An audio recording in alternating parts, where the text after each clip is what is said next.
so fine.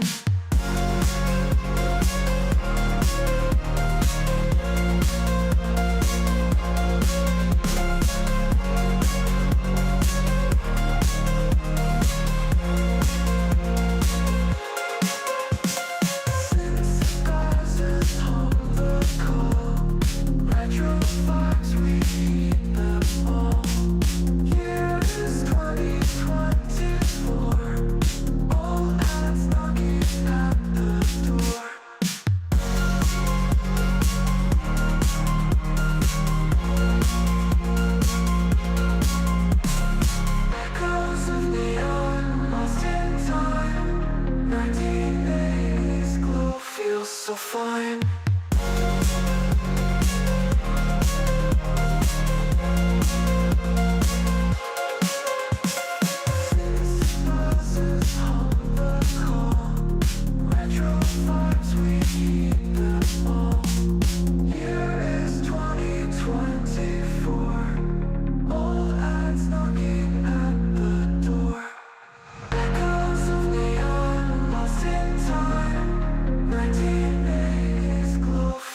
So fine.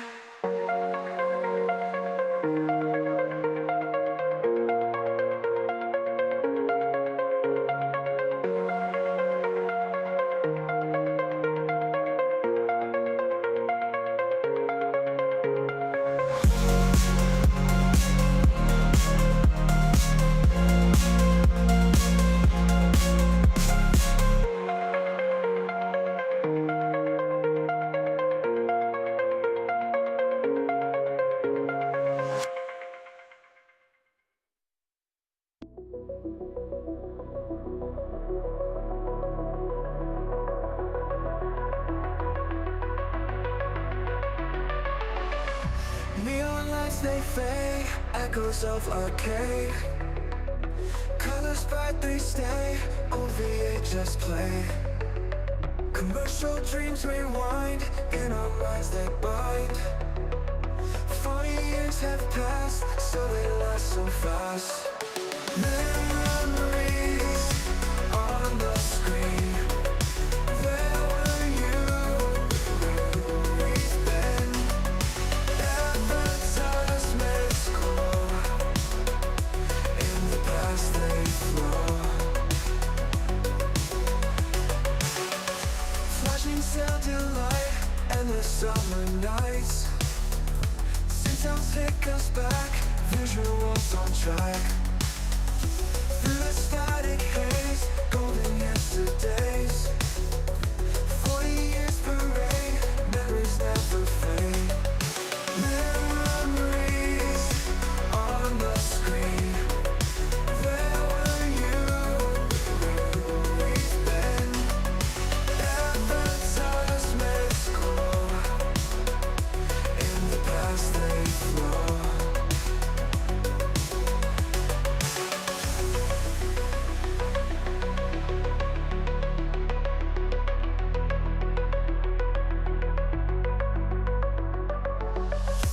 Memories on the screen.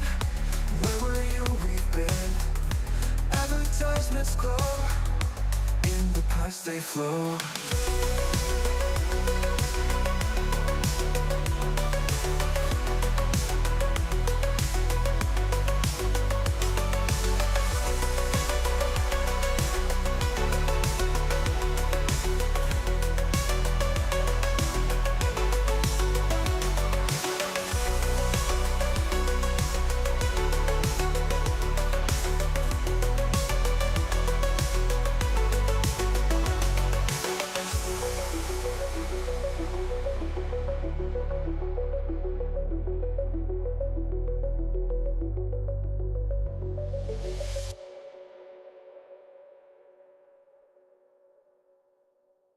You're listening to FFOP Radio.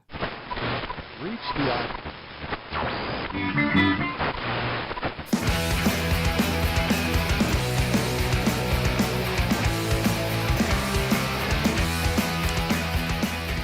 Hey everybody, and welcome to the the show. Please forgive the X on my face. I had to readjust the camera and it's having trouble, and that is annoying. But here we are. Welcome to the show, everybody. It's FFOP Radio. I'm Dave. Here we are. I've got some special stuff for you. A good team up, if you will, because we got a new car to drive to our new job, hopefully. Let me introduce my co-host and producer off camera. There is Krista. Hi. So what are we doing here? It's Wednesday, so we're going to be watching something old, right? And this week, we're going to be doing something from the vaults of Just Training Videos is the name of the channel that we're pulling this from. Recent subscriber, so hopefully this is kosher. Anyway, so we're going to be watching a couple of things. The first one rather, is is like it's not a replacement for the owner's manual. I watched a little bit of it. Not a replacement for the owner's manual by any means, but it's like a user's guide to the 1998 Chrysler Concorde. Wow. And if you're familiar with Fistful of Crossface, thank you, Ryan. And if you're familiar with 1990s Chrysler products, it's not good. It's not good. Like, you guys remember the Sebring, right? Hopefully you remember the Sebring. Yes, I remember that. Or they made a lot of, or the Town and Country, right? Mm-hmm. The Town and Country was the Dodge Neon version of the Caravan. I don't think did Plymouth make one? The Voyager, maybe? Maybe they triple dipped with that one. I don't know. They had the Caravan for Dodge. They had the Town and Country for Chrysler. And I'm pretty sure the Voyager was for Plymouth. It was a van, yeah? Yeah. Yeah, I'm pretty sure Why didn't Chrysler pick up the Neon body, right, guys? What would they call it? The Dodge Neon and the Plymouth Neon. You can't call it a Chrysler Neon. That sounds stupid. That sounds kind of dumb. It's like the Chrysler Elegance or something. My parents had one of the very first PT Cruisers to roll off the line. They pre-ordered it and everything. And Crazy. everything. Was it a bluish purple? Was it a bluish purple? Was it eggplant? Yeah. Yeah. Oh, gosh. Cries for help. Yes, exactly. Yikes. Yeah, the PT Cruiser. When was Chrysler doing their thing? Not since like the 50s, right? I feel like after the 50s, why is it here's the thing. We have science, right? Nowadays, back in the old days, we didn't have science. They just made cars that looked good, but would crumple like a tuna can and murder you and squash you into like juice if you crashed. Now that we have all of that, why can't we make something that looks as good as it did in the 50s or 40s or 30s or whatever, when they like the classic stuff, but make it safe? Right. You know, I realize the inside's always going to look disgusting to me, because when you grow up, when you have like a bench seat in the front and like the world is your oyster. Oh my God. Like, we'll Bench never seats have are that. fun. You have to be like totally tightly compacted with airbags and stuff. Inferno Red was the PT Cruiser. Yikes. My grandma's car, Christy the Chrysler, says Melissa. That's crazy. Crazy Chrysler. Like, because here's the thing. I guess you fall into one of two camps in that area, right? Because back in the day, you had Chrysler for like a luxury up brand, and then maybe Lincoln and Ford. But not so much Ford. Like, I'm talking about the Crown Vic body style. Yeah. But like the Lincoln, I don't even know what their Crown Vic model was called. I can't remember. The Continental? Yeah, the Continental. 'Cause my grandparents always had Continentals, leather and the whole nine.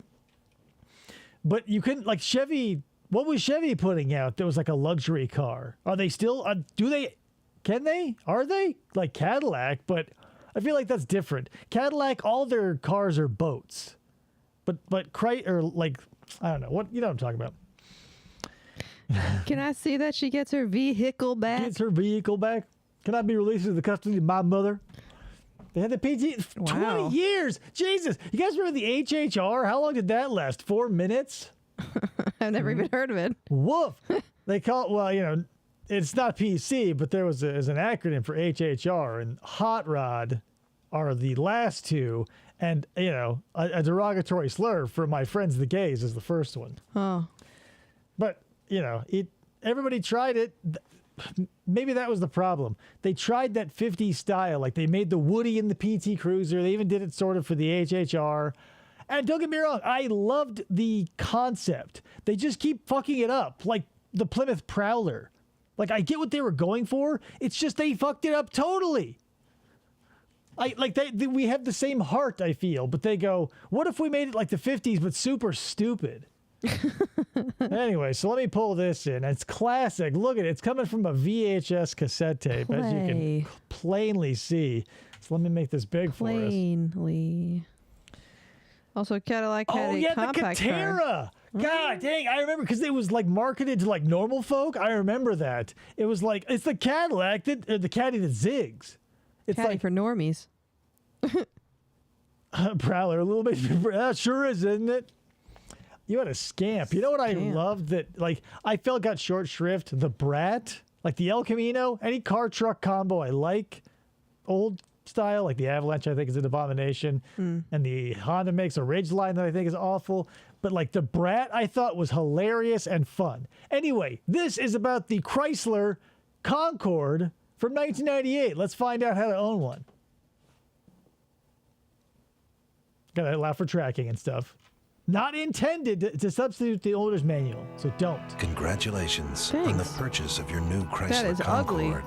The 1998 Concorde is a definitive step forward in the automotive industry. Is it? A car that masterfully combines luxurious comfort and room with exhilarating agility and style. Flat. Chrysler Concorde. Chrysler loves that champagne color too, and Toyota like slipped into its bed for a hot minute, like back in the late 90s, early 2000s. Like everything that was coming out was like champagne. Look at Crazy Jim of Crazy Jim Roush's used cars. His Aztec was champagne. Did you ever want to drive a bar? So that's what they all look like. Do you guys remember the 1990? It was probably 97 to like 2004 Ford Taurus. Exactly like this. Everything looked like it came from an alien and designed by them to stick into a human's beehole. Yeah. Concorde, stirring testimony of our commitment to engineering great cars. Have a conch shell. The operating tips. Those are tips. They aren't It means a lot to necessarily us that you've prescriptions. selected a brand new vehicle manufactured by Chrysler. And we want to make sure that you understand how some of the most important features work. Some of these features may or may not be The included with seatbelt. the particular Karen haircut not included. Ugh. vehicle She's you so Look far at how back. much room she is, just like, whoa, living it up. God bless you people who can live a mile away from your steering wheel. I got to have at least a little bend in my elbow to feel any control. Like, she is going to be driving with elbows fully locked and pass out. Maybe it's going to you've show you purchased, how to or move your the seat. option Oh, yeah, maybe that. Because that's the thing. Everything that is like cutting edge and new and expensive back then, like, is on my subcompact today for like the price of nothing. Like, the car I drive now is the exact same car I started driving when I started driving, the same model, except this one is like a fucking spaceship compared to that one. option level you've selected. Free mom But jeans most with of each the Concorde procedures you're going to purchase. see They're will in the- help you they're gain in a the better back. understanding of your car and provide you with helpful hello. operating tips. I See your dealer if you're love unsure of the moonroofs. options that came with your vehicle. wish I had one. Dealer, do I have a sunroof? Does sun come through your roof? No. So we urge you to watch the entire video. Oh, man. Fucking, when it would tell you the temperature and what direction you were, because my aunt had a GMC Safari that had that same bulky, stupid looking thing. And like, even though it didn't matter, it didn't matter to me or basically anybody whether you're going what direction, because like, You know where you're going. yeah, typically, and like, or you have a map, but like you just go, wow, like it knows, and it knows the temperature. It was never 69 when I was driving around in that thing. It was always like 117. For your convenience, this video has been divided into 4 color-coded segments, Oh, which may be boy. located easily during fast Thank forward. God for color The coded. safety and security segment is Oh, I lost the remote guy, so I can't fast forward. Sorry. preceded by a red screen. Popular features, blue. The maintenance segment, Murderous yellow. features. Oil. And additional features, green. The child restraint system operating instructions, Restrain for your example, are children. found in the safety Yeah. and security segment. Simply fast forward until you see the red screen, and the child restraint system subject will follow shortly. Restrain your child subject. For reference, a Here's a convenient baby, look at guide it. to most of the video's content is listed on the back cover of the tape box. The Oh, Jesus damn it. Now, segment. sit We back lost that. and enjoy the Oh. program. We'll Sit begin down. Where with are a few they of your driving Concorde's through? many safety and security Aren't features. you already supposed to be sitting? You're watching a video. You're in the comfort of your own home. You could be standing if you want, but they advise. It's just a tip. I'm not saying you have to, but they're saying, here's a tip. Sit your ass down because you're about to have your ass blown out your socks. Height adjustable shoulder belts and Safety airbags. belts are the most important safety feature on Look at your those Concorde. jeans. What is this, Ellen DeGreedy? Right? For your comfort, both front outboard belts are adjustable Oh, with boy. 5 different positions It to says 2 accommodate people outboard of belts? different heights. It's just the tip. To raise or lower your shoulder belt, use this button. It's a Place one-handed your hand over operation, your heart and raise your... and as you can see, very it's easy to degenerate. accomplish. For added There comfort, we when go. you move your seat back and forth, the belt moves with you. Whoa. Still Your hella new far away. Concorde is equipped with the next generation of Wow. airbags, The which are next generation. environmentally friendly and certified to the new federal regulations that allow less forceful airbags. Yeah, we heard your complaints about broken noses and spewing carcinogenic chemicals essentially straight into your lungs. We took those to heart. There are a few simple steps you can take to help improve the effectiveness of a deploying airbag. But how? All occupants should wear their lap and shoulder belts properly. Never place the shoulder belt behind, on, or under the arm. Driver and front passenger seats should move back as far as practical from the air. All right. Hold the phone and stop all the presses, right? Like, I thought we were coming here today to watch something a little specific to the Concorde, not a general, like, seatbelt safety talk. Right. I'm already feeling ripped off, and I paid nothing for this. The airbags. All children 12 years old and under should always ride buckled up in the back seat with the shoulder belt properly positioned. When they're 13, they can roam it like the open, the antelope on the open plain. They can sit on the dashboard. Yeah, let them kick their shoes off, throw their feet up on the dash, be those type of people, or even the worst kind, the kind of hang their goddamn bare feet out of the window. Like, what? Who are these animals? What is it? Seriously, is it comfortable to put your feet up on the dashboard? I don't get it. Like, it blows my mind every time and also, I don't see this not often here. In Arizona, dudes will roll around shirtless. Yeah. Just like sanding their right nipple to the bone on that seatbelt. And I go, my dude, like, it doesn't matter how hot it gets. Still throw on like a wife beater, throw on a tank, do something. A little, Hanes white beefy tee. Jesus. What about those 12-year-olds that are already 6 feet? They're, it's an age thing, not a height thing. Children weighing up to 60 They pounds haven't even should be talked about the secured in waist back seat part of the in a seatbelt. rear-facing That's like child probably safety more seat important or than the forward-facing fucking booster shoulder. seats. Older children This has nothing to do with Concords. I know, not but using they a went child that safety far. Why seat not should talk ride about properly buckled up with a seat That's shoulder important. belt in the back seat? that kid should be rear facing? There are 2 types of child Nah, restraint kid's old systems enough. generally available. This kid, though. Rearward-facing infant go carriers in the for trunk. babies up to 1 year old and weighing less than 20 pounds. Well, yeah, that has and changed forward-facing drastically child since this seats this for came children out. older than 1 year and weighing more than 20 pounds. Right, when I was young, I remember like booster seats and stuff essentially just being like Voluntary? not voluntary. I just mean like structurally. Like, I just remember sitting in something that just felt like a milk crate with a little foam stuck to it. Yeah. I go, is this really safer than, like, hello, like, not for nothing. Like, we want to be as safe as possible, obviously. I don't want anybody, like, being thrown around the inside of a vehicle. But, like, typically it's going to be a pretty violent experience. And I don't, like, it just feels like we keep throwing stuff at it. Like, every year is another, like, everybody gets an egg in science class and a week to figure out how to throw it off the top of a building. Mm-hmm.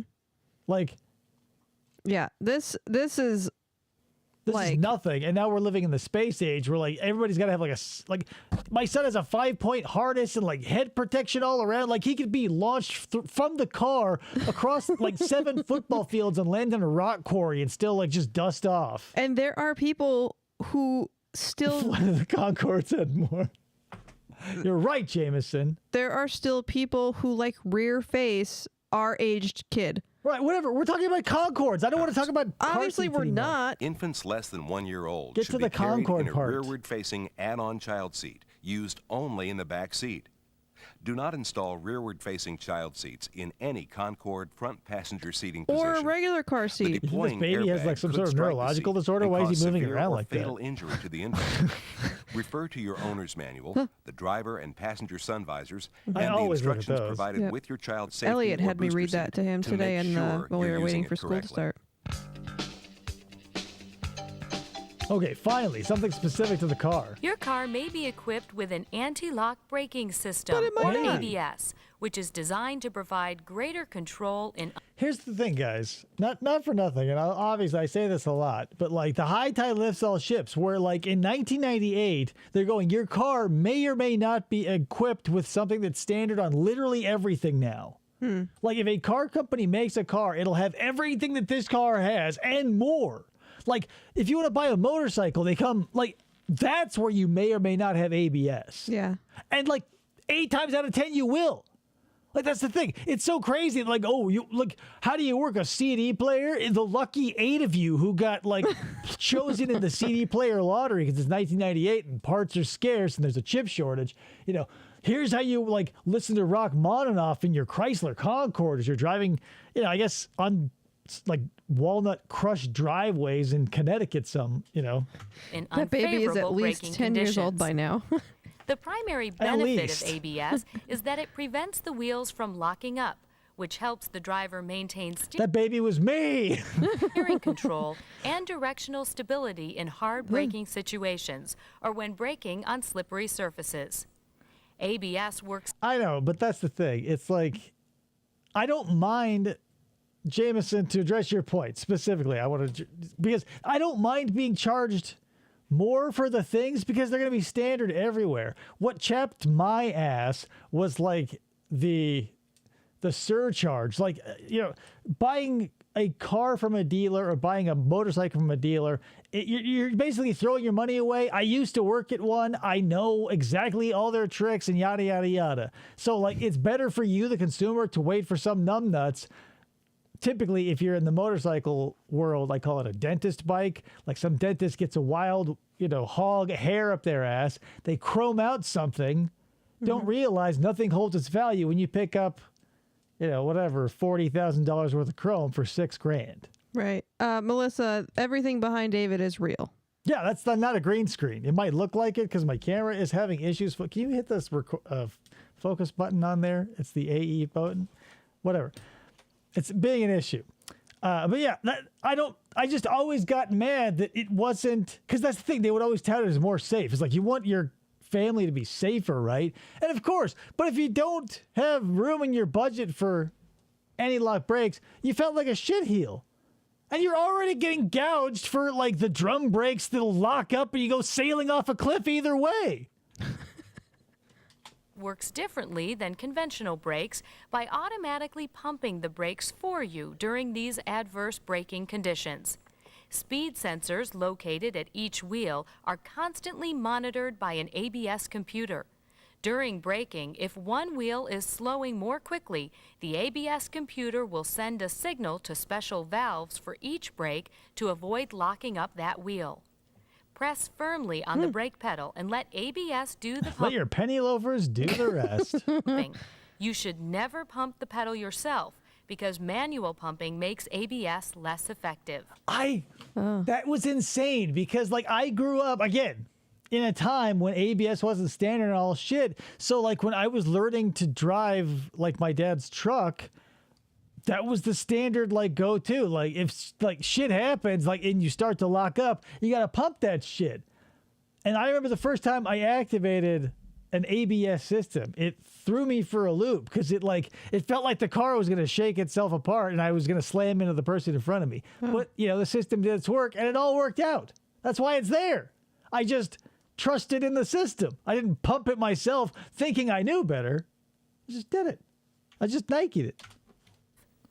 Once ABS has been activated, you may feel the brake pedal pulsate and hear some system noise, which is caused by the brakes being applied and released many times each second.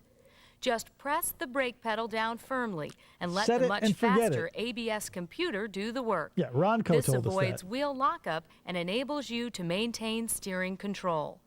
The performance of ABS and remembering to keep constant pressure on the brake pedal may take a little getting used to, but just remember that ABS works best when you let it do its job. And that, again, there you go. So I just said everything I did, and I didn't even know they were going to say that. But, like, doesn't this feel a little akin to, like,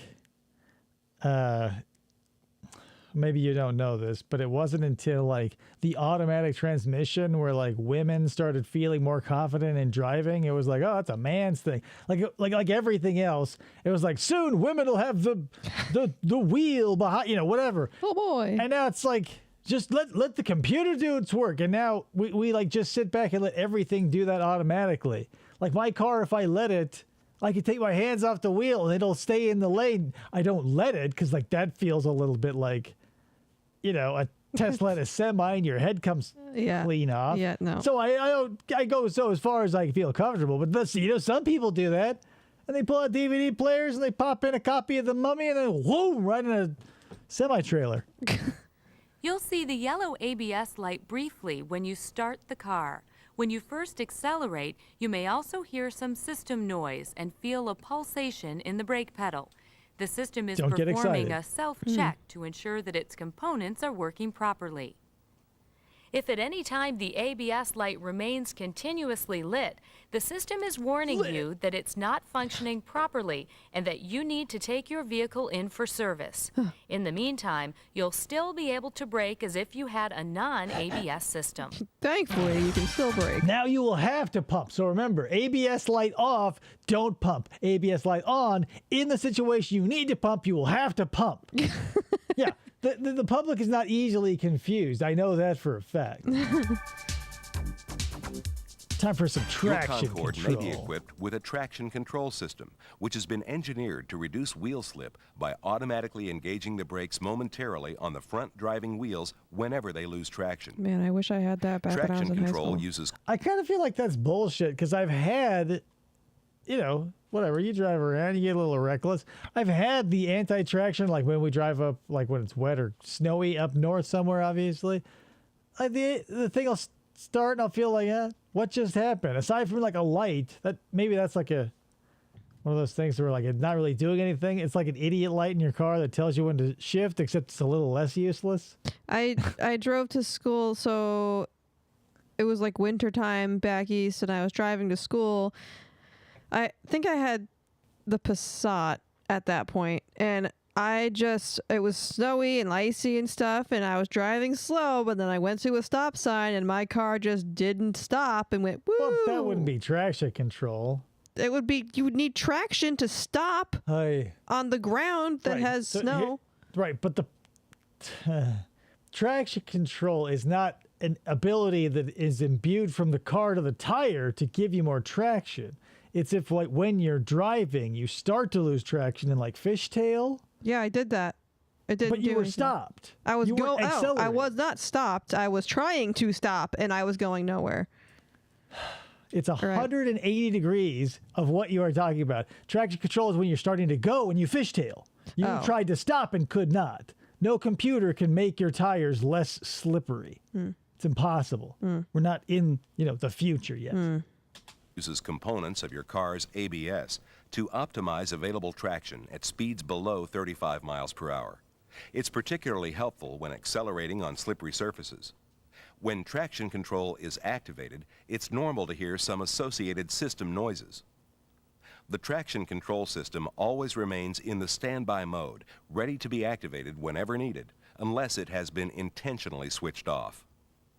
But why would you? For the love of God, be safe. Traction control system is active, the green track control light illuminates. Track on. If you ever need to rock the... Right, like I said, like I've done that where I speed up too much and the front wheels start to spin or whatever the drivetrain wheels are, and it's like traction control activated. You go, well, I've never felt the difference. I just kept sliding until I realized, no, just take your foot off the gas, numbnuts. Your tires, grip, and you drive. Woolen control is when your shoe starts to fall off. It keeps it on your foot. Sadly, Moo had his turned off that fateful day. No, his was in full gear. Like his heel left the shoe, but it never left his foot. Rock the vehicle out of mud, snow, or ice. You can turn the system off by pressing the track control switch until track off appears. Which To turn the basically system wants. back You on, just you'll need to admitted that press the his track- heel came out of his shoe. Yeah, I'll never say that it didn't. You're saying like it came off completely. Like when he moved back, you could see. Well, maybe not the heel. I mean, like the ball of his foot. That's the heel. It never didn't come off. I don't care what you people say. It's all bullshit. It's bullshit. His shoe never left his foot, no matter how floppy it was. Like if you're wearing a flip flop and like the thong in the middle of your tube, like when do you say the shoe is off? Like if he slid it back, it's minutia. Track control switch again and hold it until the lamp goes off. You should be aware that the traction control system will deactivate to prevent overheating the brake system after heavy use. This is a normal condition. If this happens... But you'd have to be a fucking moron to just be like... Again, and like... In some cars, I would understand. Like, you would want to put traction control or whatever the equivalent thereof in like a muscle car or something with enough horsepower to really get you juiced. Like a Chrysler Concorde, like that demographic is not one that you would imagine spinning wheels or like accelerating too fast or even fast enough, typically. Like there are some car companies you don't associate with like Speed. the need for traction control. Like, you know, Caddy, I would say put it there because there's enough like young kids and people who think the Cadillac is a status symbol. Throw it on there. But like when Oldsmobile existed, never needed, save the cost. Old people buy it, save them the money. You got to give that to Medicare. Buick, back when Pontiac, maybe because they lost their teeth back in the 60s. This happens, the track off light will appear and remain Track lit off for the approximately tracker. 4 minutes until the brake system cools.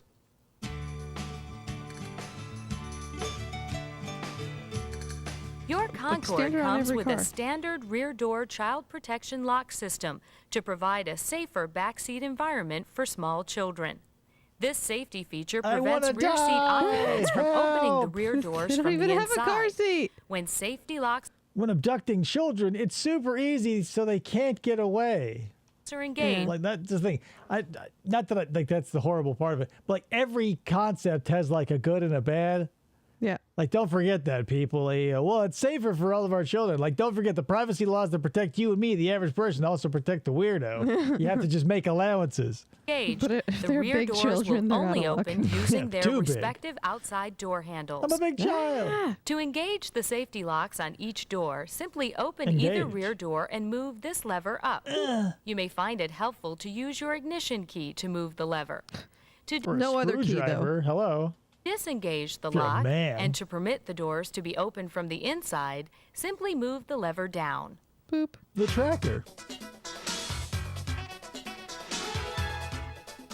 Two useful features that are standard on all Concordes are the remote keyless and illuminated entry systems. Ooh. The keyless entry system uses a handy transmitter to lock or unlock doors, open the trunk, and activate the illuminated entry system from I don't think there's a car on the market now that doesn't have a fob and not a key at all. Maybe I'm wrong. Maybe there's some bottom of the barrel models out there that still sell an actual metal key. But when I was working in car sales, when I would see a real key, I would go, "Who's the cheap motherfucker buying this piece of shit?" And I'd throw it at their feet. I was like, "Get out of here! Your money's no good." My key fobs have a key in Well, them. no, yeah, obviously, there's a lot of them have like Yeah. because there's when the batteries die. Yeah.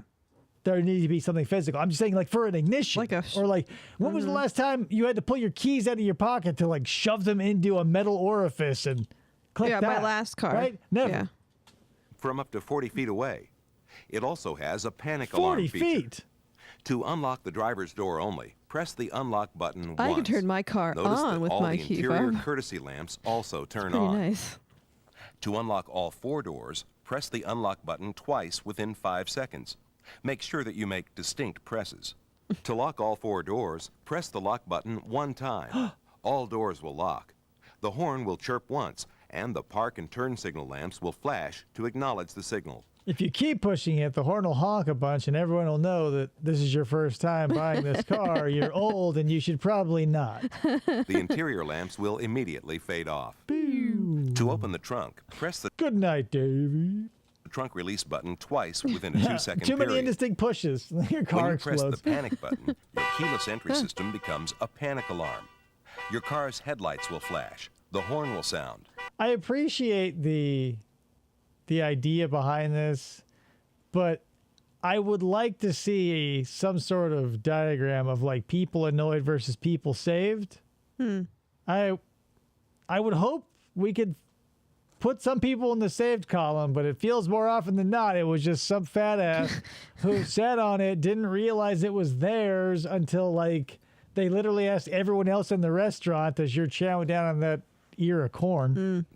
Only the driver's door will unlock, and interior lamps will be illuminated. To shut off the alarm, simply press the panic button again. Simply stop panicking. Don't panic. Your Concorde Just reach into your glove box and pull out that man-made piece of power that you're ready to take to a QT parking lot. Show some kids who's boss. may be weren't equipped with there. a factory-installed You weren't vehicle there, theft sir. security system, which monitors the doors, ignition, and trunk key cylinder for unauthorized operation. If something or someone triggers the alarm, the horn will sound. No one will care. People will look around for a second and then go back to eating their quesadillas in the street side cafe. Exterior lamps will flash, and the engine will be disabled until Where you the fuck disarm did the I park system. button? Yeah. To set your vehicle's Quickly, alarm, disable the remove engine. the Throw your keys keys from into the a bush. ignition. Close and lock all doors by using the power door lock switch, not the manual lock plunger. Don't you You can dare. also use your key or the keyless entry transmitter. The system will be armed after 16 seconds have passed. When you see the security light flashing slowly, the system has been activated. The trunk key cylinder has a knockout protection, and the trunk release button, located on the instrument panel to the left of the steering wheel, is deactivated when the alarm is set. To disarm the system, simply unlock a front door. And that's the sort of thing that you need to remember. Like, if you own, we own a hatchback and an SUV, so we're probably not going to get thrown in the trunk of our own car. They'll just kill us beforehand. But if you have a trunk in your car, like, just take a minute. I'm not saying you'll ever need it. I hope to God you don't. But take a minute to find that internal trunk release so you can jump out to freedom. You know what I mean? Yeah. God forbid. But, like, be prepared, because we also go over true crime and shit happens. Just beware. Or with the I don't remote even look around. transmitter I'm just or like, with a oh, there's an key. elderly If driver the here. horn sounds Exactly. 3 times, To disarm you'll the know system, alarm grab has the been left set elbow off, and sweep the and you right should foot. check your vehicle for tampering. If your car does not have a factory-installed alarm, you can Just add start screaming very loud when you feel uncomfortable. It'll be acceptable in about 30 years. one from Mopar Accessories that has been fully tested and is guaranteed to be 100% compatible with your vehicle's electrical system. not even See your dealer for 99%. details. Driver 100. tested, burglar approved. It's up to 100% effective of people not fucking with your shit. But, I mean, it wouldn't, because you're just going to sit on the remote at the Chinese restaurant. Details. We haven't even gotten past the safety. Your Concorde's We've got power door nothing locks but. are speed sensitive and automatically engage whenever you accelerate to speeds above 15 miles per hour. Wish my car shot out If you psychedelic prefer, colors you like can that book. deactivate or If only. reactivate It's the a automatic devout wish locking to be feature granted by all. following a simple procedure described in your owner's manual. Just close all the doors, turn the ignition key Take a deep breath, put your head between your knees, and count to 10. from the off position to run, not start, and back Yeah, just 4 keep times, flicking it back and forth until something happens. ending in the off That's position. what she said. Then depress the driver's power door lock switch to What lock is this, the an doors. infinite life code? What's A happening? single chime will sound to indicate that you have completed the program. It's the car Konami code. Hey, if you want 30 extra continues, well, up, down, left, right, honk, left signal, window washer fluid, and gas. Hey, Matt. What a man.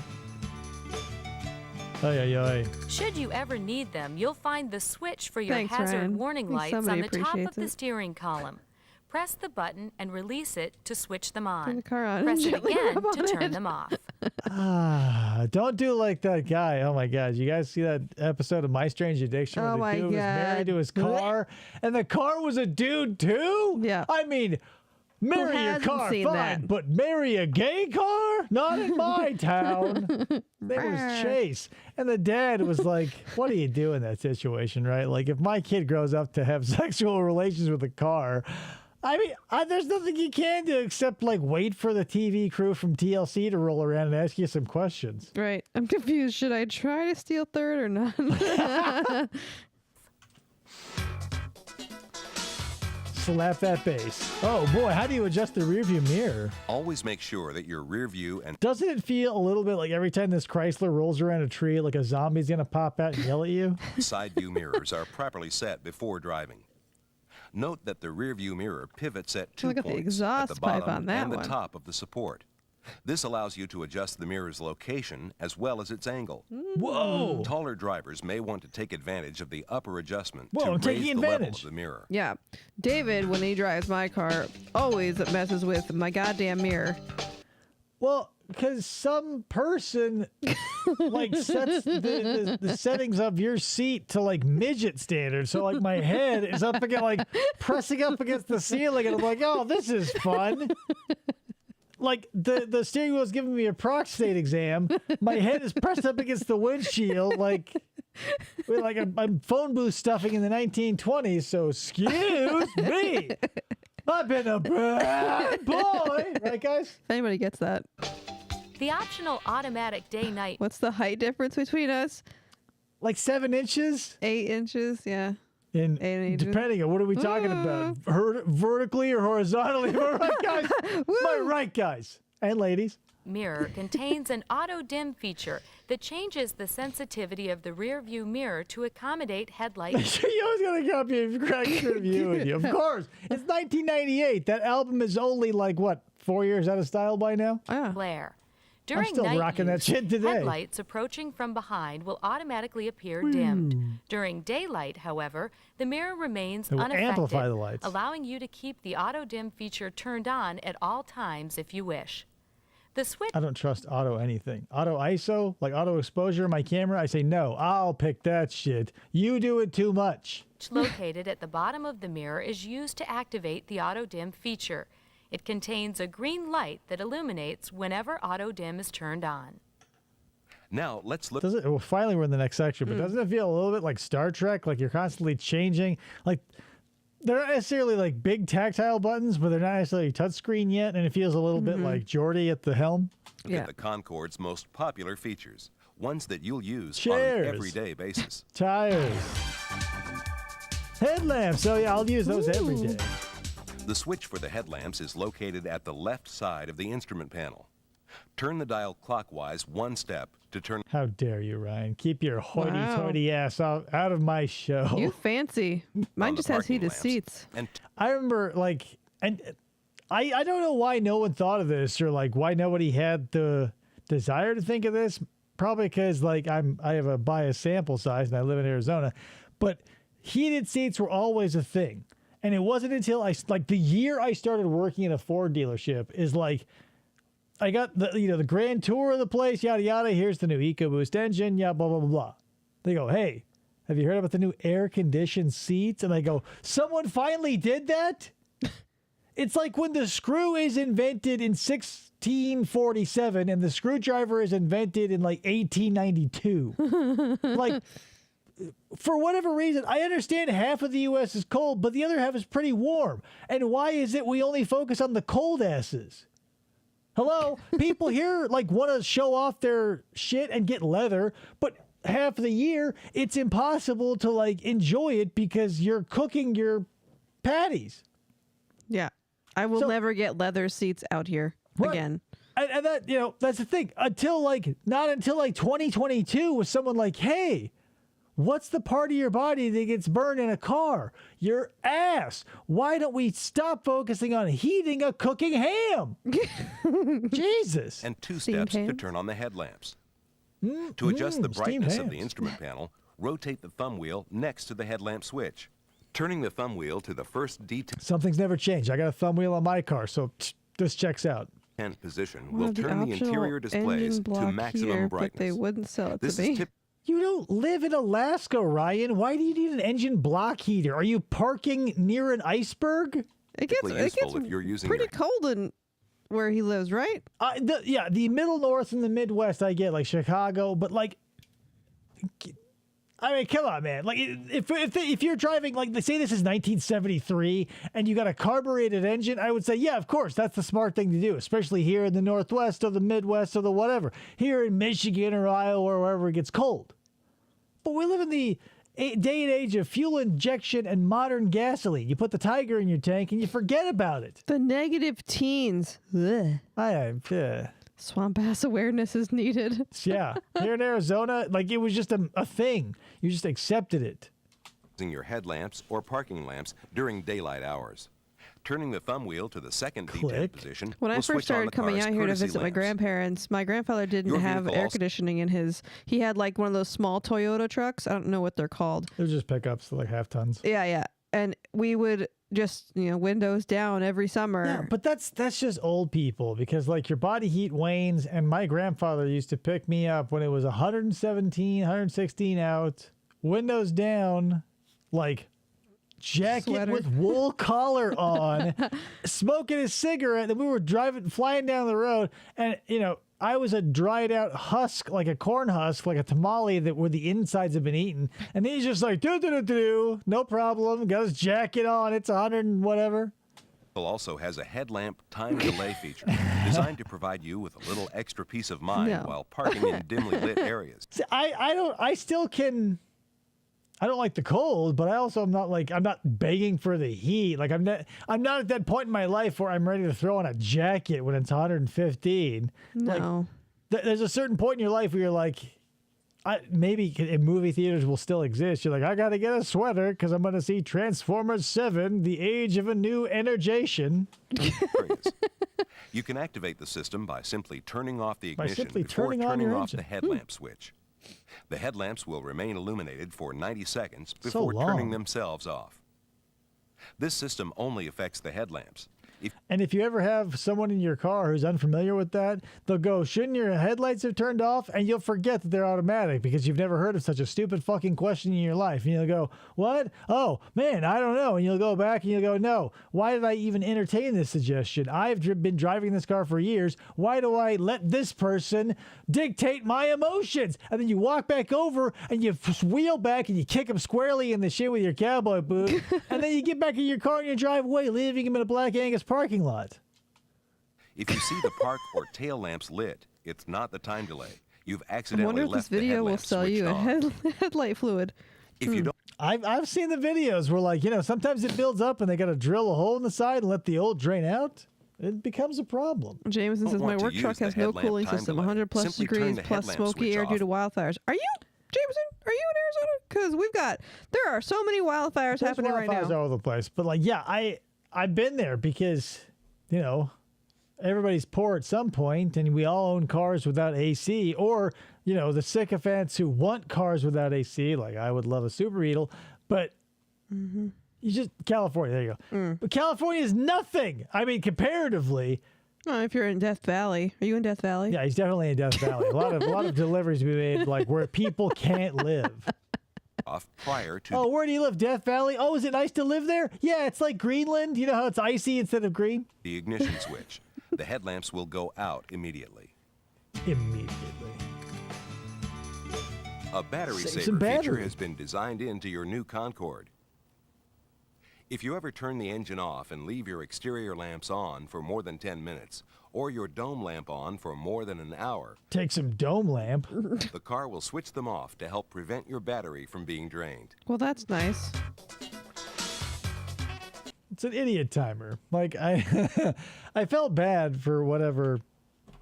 I had to drive. At my job at the time, I had a Jeep Wrangler, and it was a manual transmission rather.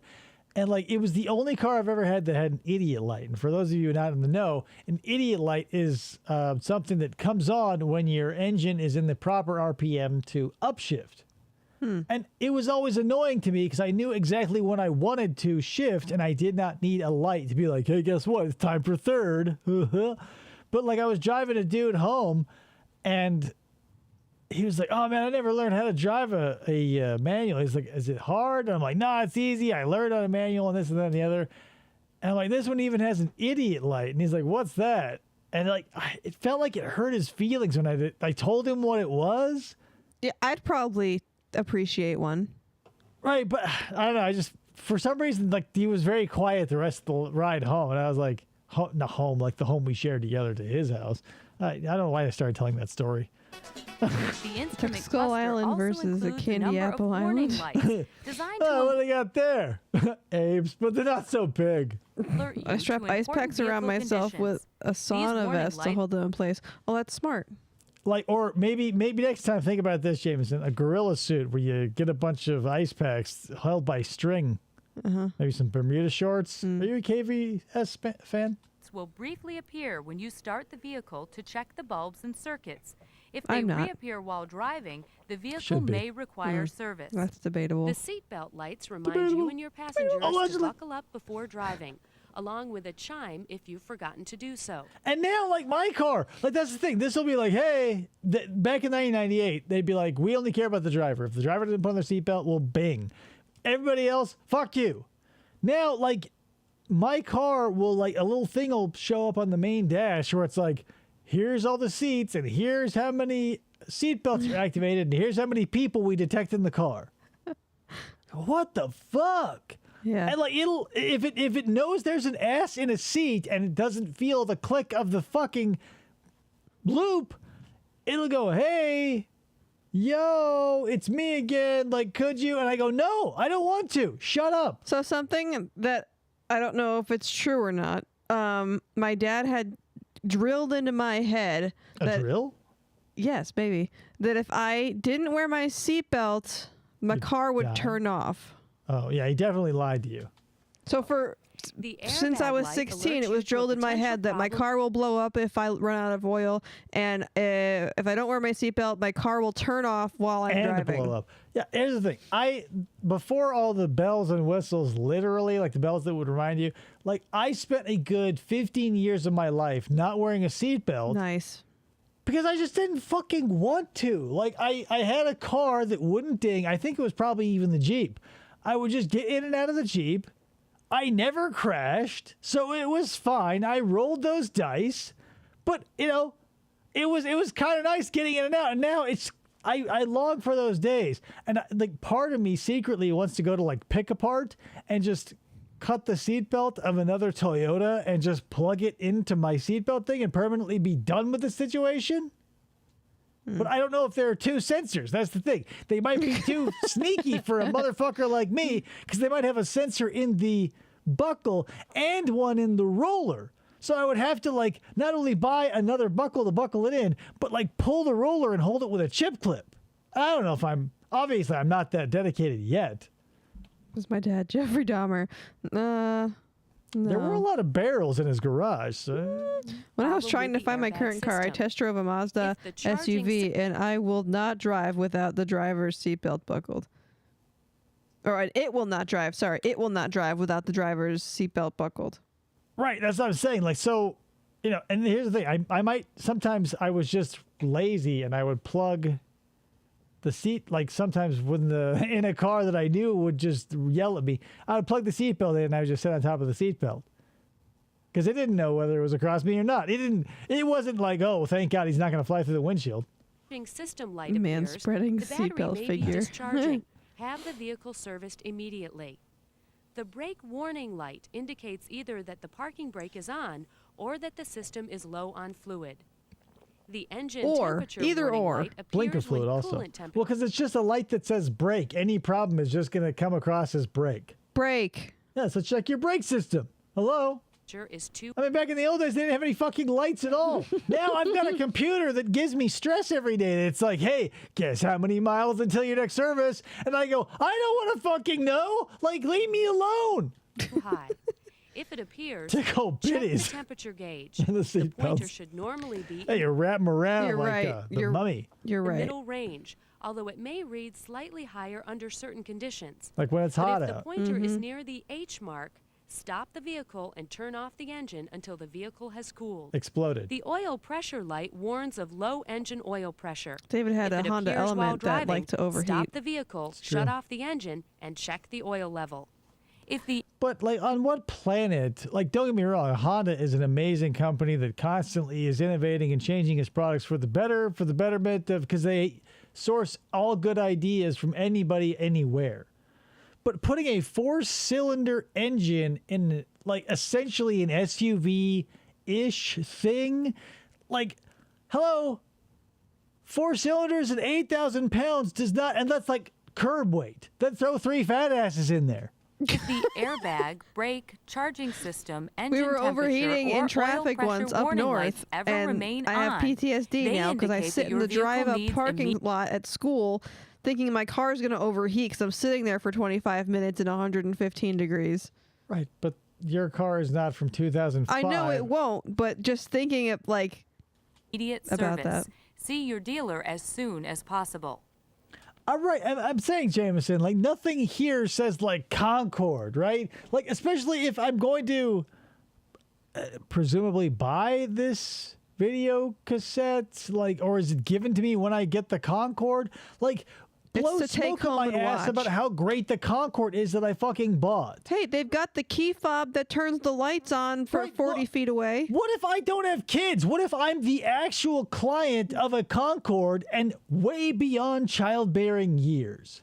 I don't want to watch, like, maybe I've got grandkids, but still, like, fucking don't waste my time. I'll have my kids put the fucking seats in.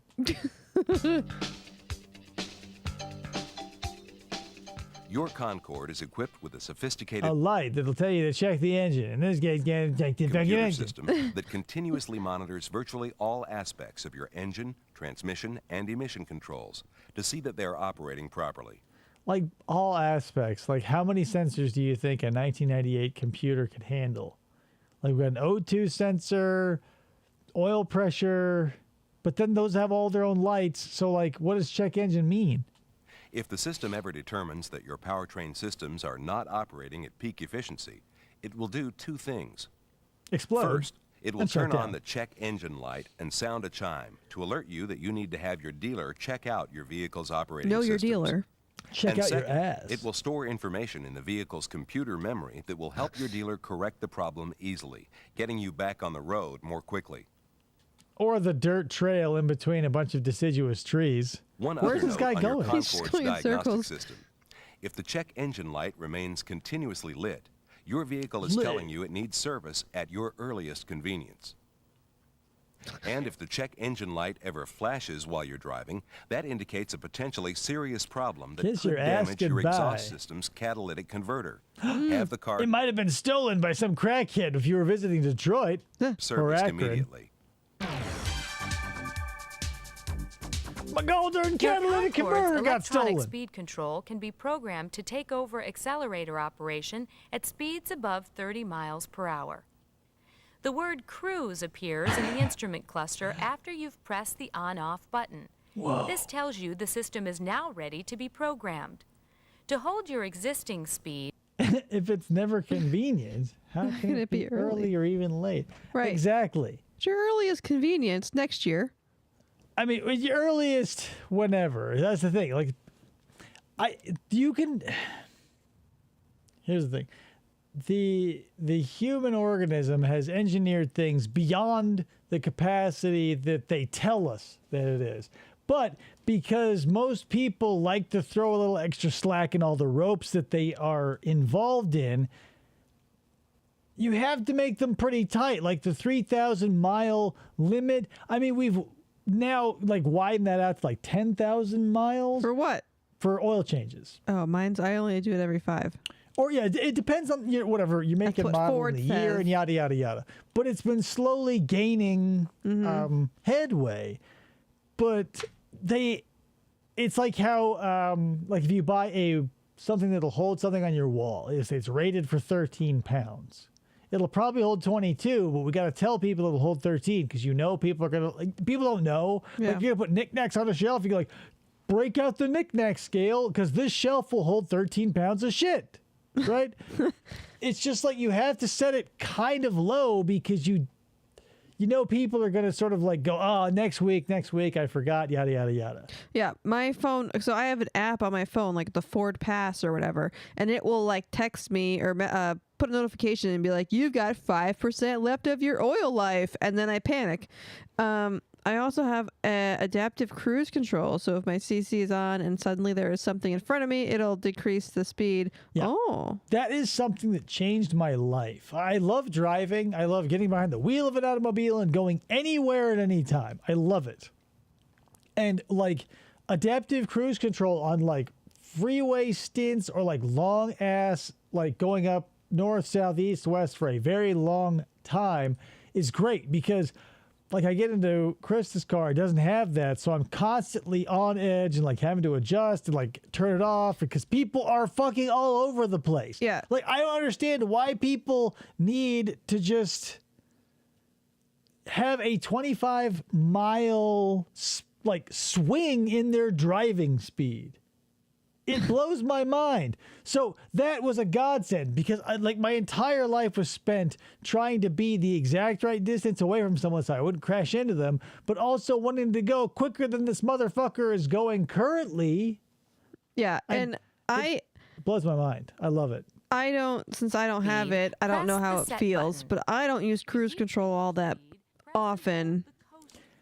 He uses it constantly in my car, and it blows my mind because I'm like, it gives you less gas mileage than I do driving without the cruise control. I mean, it doesn't.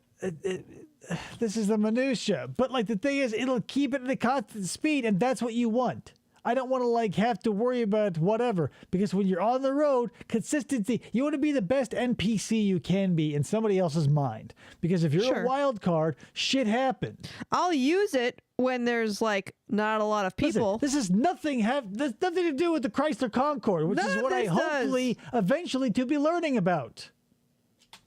I also keep thinking of the grapes. To increase your speed, press and hold the Excel Resume button. To return to manual control, press the Cancel button or lightly tap the brake pedal. If you turn off the speed control using the on-off button, the cruise light will go out, erasing your set speed. You'll need to start over and reprogram the speed again. You should know the speed control will work to maintain vehicle speed going up and down hills. Does this car only come in two colors? It's like forest green and champagne. From fourth to third gear and remain there until the vehicle has crested your the shoe top can of the hill. fall off This without reduces creating unexpected hazard. shifting. That's true. That's what I'm saying. Like, it makes it so much easier because, like, when you go on a long road trip, because everywhere is now a long road trip where we live, it's nice to just set something because you know that the asshole in front of you is going to make you hate them because they're going to have 15 miles of swing in their drive. We're in the minutia. Keep going. Let's learn about the Concorde some more. Brought it up. When going down When I'm in my Chrysler Concorde, I use the adaptive cruise control. a steep hill, the transmission may downshift from fourth to third to help maintain your vehicle's set speed. See your owner's manual for further instructions on setting and changing speeds that you set. Some of your cars may be equipped with this new function, air conditioning. It'll condition the air either in a hot or cold manner. Manual air conditioning system has been designed for easy operation. From left to right, the first dial controls the fan speed. I miss big knobs and shit. Like I drove one of those Toyota trucks, one of those little half-ton pickups, and everything was a knob or a I don't even know what you call it. It wasn't even like it was like a slide. Yeah, a slide, but it like you could hear just a physical piece of thing moving, like so it would block off the air with a physical thing, and that shit always worked. I feel like now like everything works, but it's like on an internet delay because you turn up or down the speed or up or down the temperature or whatever. And then like there's a 3 count and the computer goes, oh yeah, sorry about that. And it goes, woo, and it goes up or down. Yeah. The Chrysler Concorde, the official car of Coleman's Tax Service and Stan's Pickle House. I totally forgot about the Coleman's Tax Service because I just took off all the letters off the windows last weekend. Hell yeah. Tape deck was standard, Jameson. Like this, it would cost you another $950 for a CD player. The middle dial controls the air I temperature. wish my car had one. Turn it into the blue area for cooler air and into the red area for warmer air. Oh, that's what that means. The right dial controls where the air comes from and where Arrows indicate where the air will be directed. Either a melon on top of a noodle, the noodle and the melon, the noodle alone, or some sort of waffle iron. it flows to. Reading clockwise, the first two modes Oh my recirculate the air that's already in the vehicle. The These recirculation defroster or modes can be whatever on the cars always used to confuse the shit out of me. Or like the thing with the waffle iron thing. Because like I would turn it on when I needed it and it would make it worse. So then I put the windows down and it would make it better. So then I was like, well, I'll just drive with the windows down until it's better, I guess. Because I never really understood how that worked. Still don't. I still use the window option. Here's how your defroster works typically. It will do one of two things possibly. It'll start blowing air that will start melting the ice on the outside, but in most cases, it will also activate your air conditioning unit to blow dry air against the windshield, which has been now covered in condensation. Because blowing more liquid, heavy air against it will just cause more. So it turns on. So it kind of knocks your dick in the dirt in a couple of ways because no matter what, the air is going to be colder than the ice, even if the AC is on. But the AC will be on, ensuring no warm air will be hitting your face because it's the dry air it needs to remove the condensation from the inside of the shield. Yeah, So you rolling the window down probably did help because it equalized 100%. the out here, it 100% helps. Back east, I just sat in my car until it went away. Right. I mean, both would work, but like. But I realized that out here when it would make it worse, like when I had to do like markets. I was going to know all this. Maybe I'm a seer. Like you ever put One Night Ultimate Werewolf? I might be the seer. Can be temporarily useful for cooling your vehicle in very hot or humid weather Way and to interrupt blocking me outside mid-sentence odors or also. dust. But I mean, we're spending too much. Like, we're never going to get to the Toys R Us training if we keep telling God stories forbid about my cruise minutia, but For yours optimal is fine. performance. I'm trying not to, but Jameson won't stop commenting. return to an outside air Landon's mode. here. The As a remaining Canadian, 5 modes I'll all mention direct you can air have from your heat on and AC on to clear windows quicker. Right, but I think here, but is that just a Canadian thing? Because like I can't have my heat and AC on unless that's built into the defrost thing. But that's the thing. Living in Arizona, I never bought a windshield scraper. I never had to deal with ice necessarily. So like this is all just stuff that I've heard through manufacturers and people in the know. From the outside to, in order, the panel vents only, the panel and floor vents, the floor vents only, the floor vents and the defroster, and the defroster only. My You favorite can mix any two feet, like the feet in the defroster. That's the sweet spot. of these modes by choosing the positions between them. Oh, To too start far. air Oh, conditioning there in you your go. car, press the button indicated with Take a that. snowflake. The green light above the button indicates the You could AC just is skip the on. Toys R Us. I think I might, because this is like, I was hoping for more like Concorde related, like thanks for buying, like I wanted to see and have a bunch of Concorde Chrysler smoke blown up my ass as like, hey, it wasn't a bad idea to buy a Chrysler. And I'm hoping it still will happen, but it doesn't feel like it. Maybe the extras will be the extras for the Under certain Concorde. conditions, like fogged windows in colder weather, the AC will turn Let's on scrub a little bit. automatically There you to go. humidify the air when a recirculation mode is selected. You can turn it off It's by talking pressing about the the AC dehumidifier. button. There you go.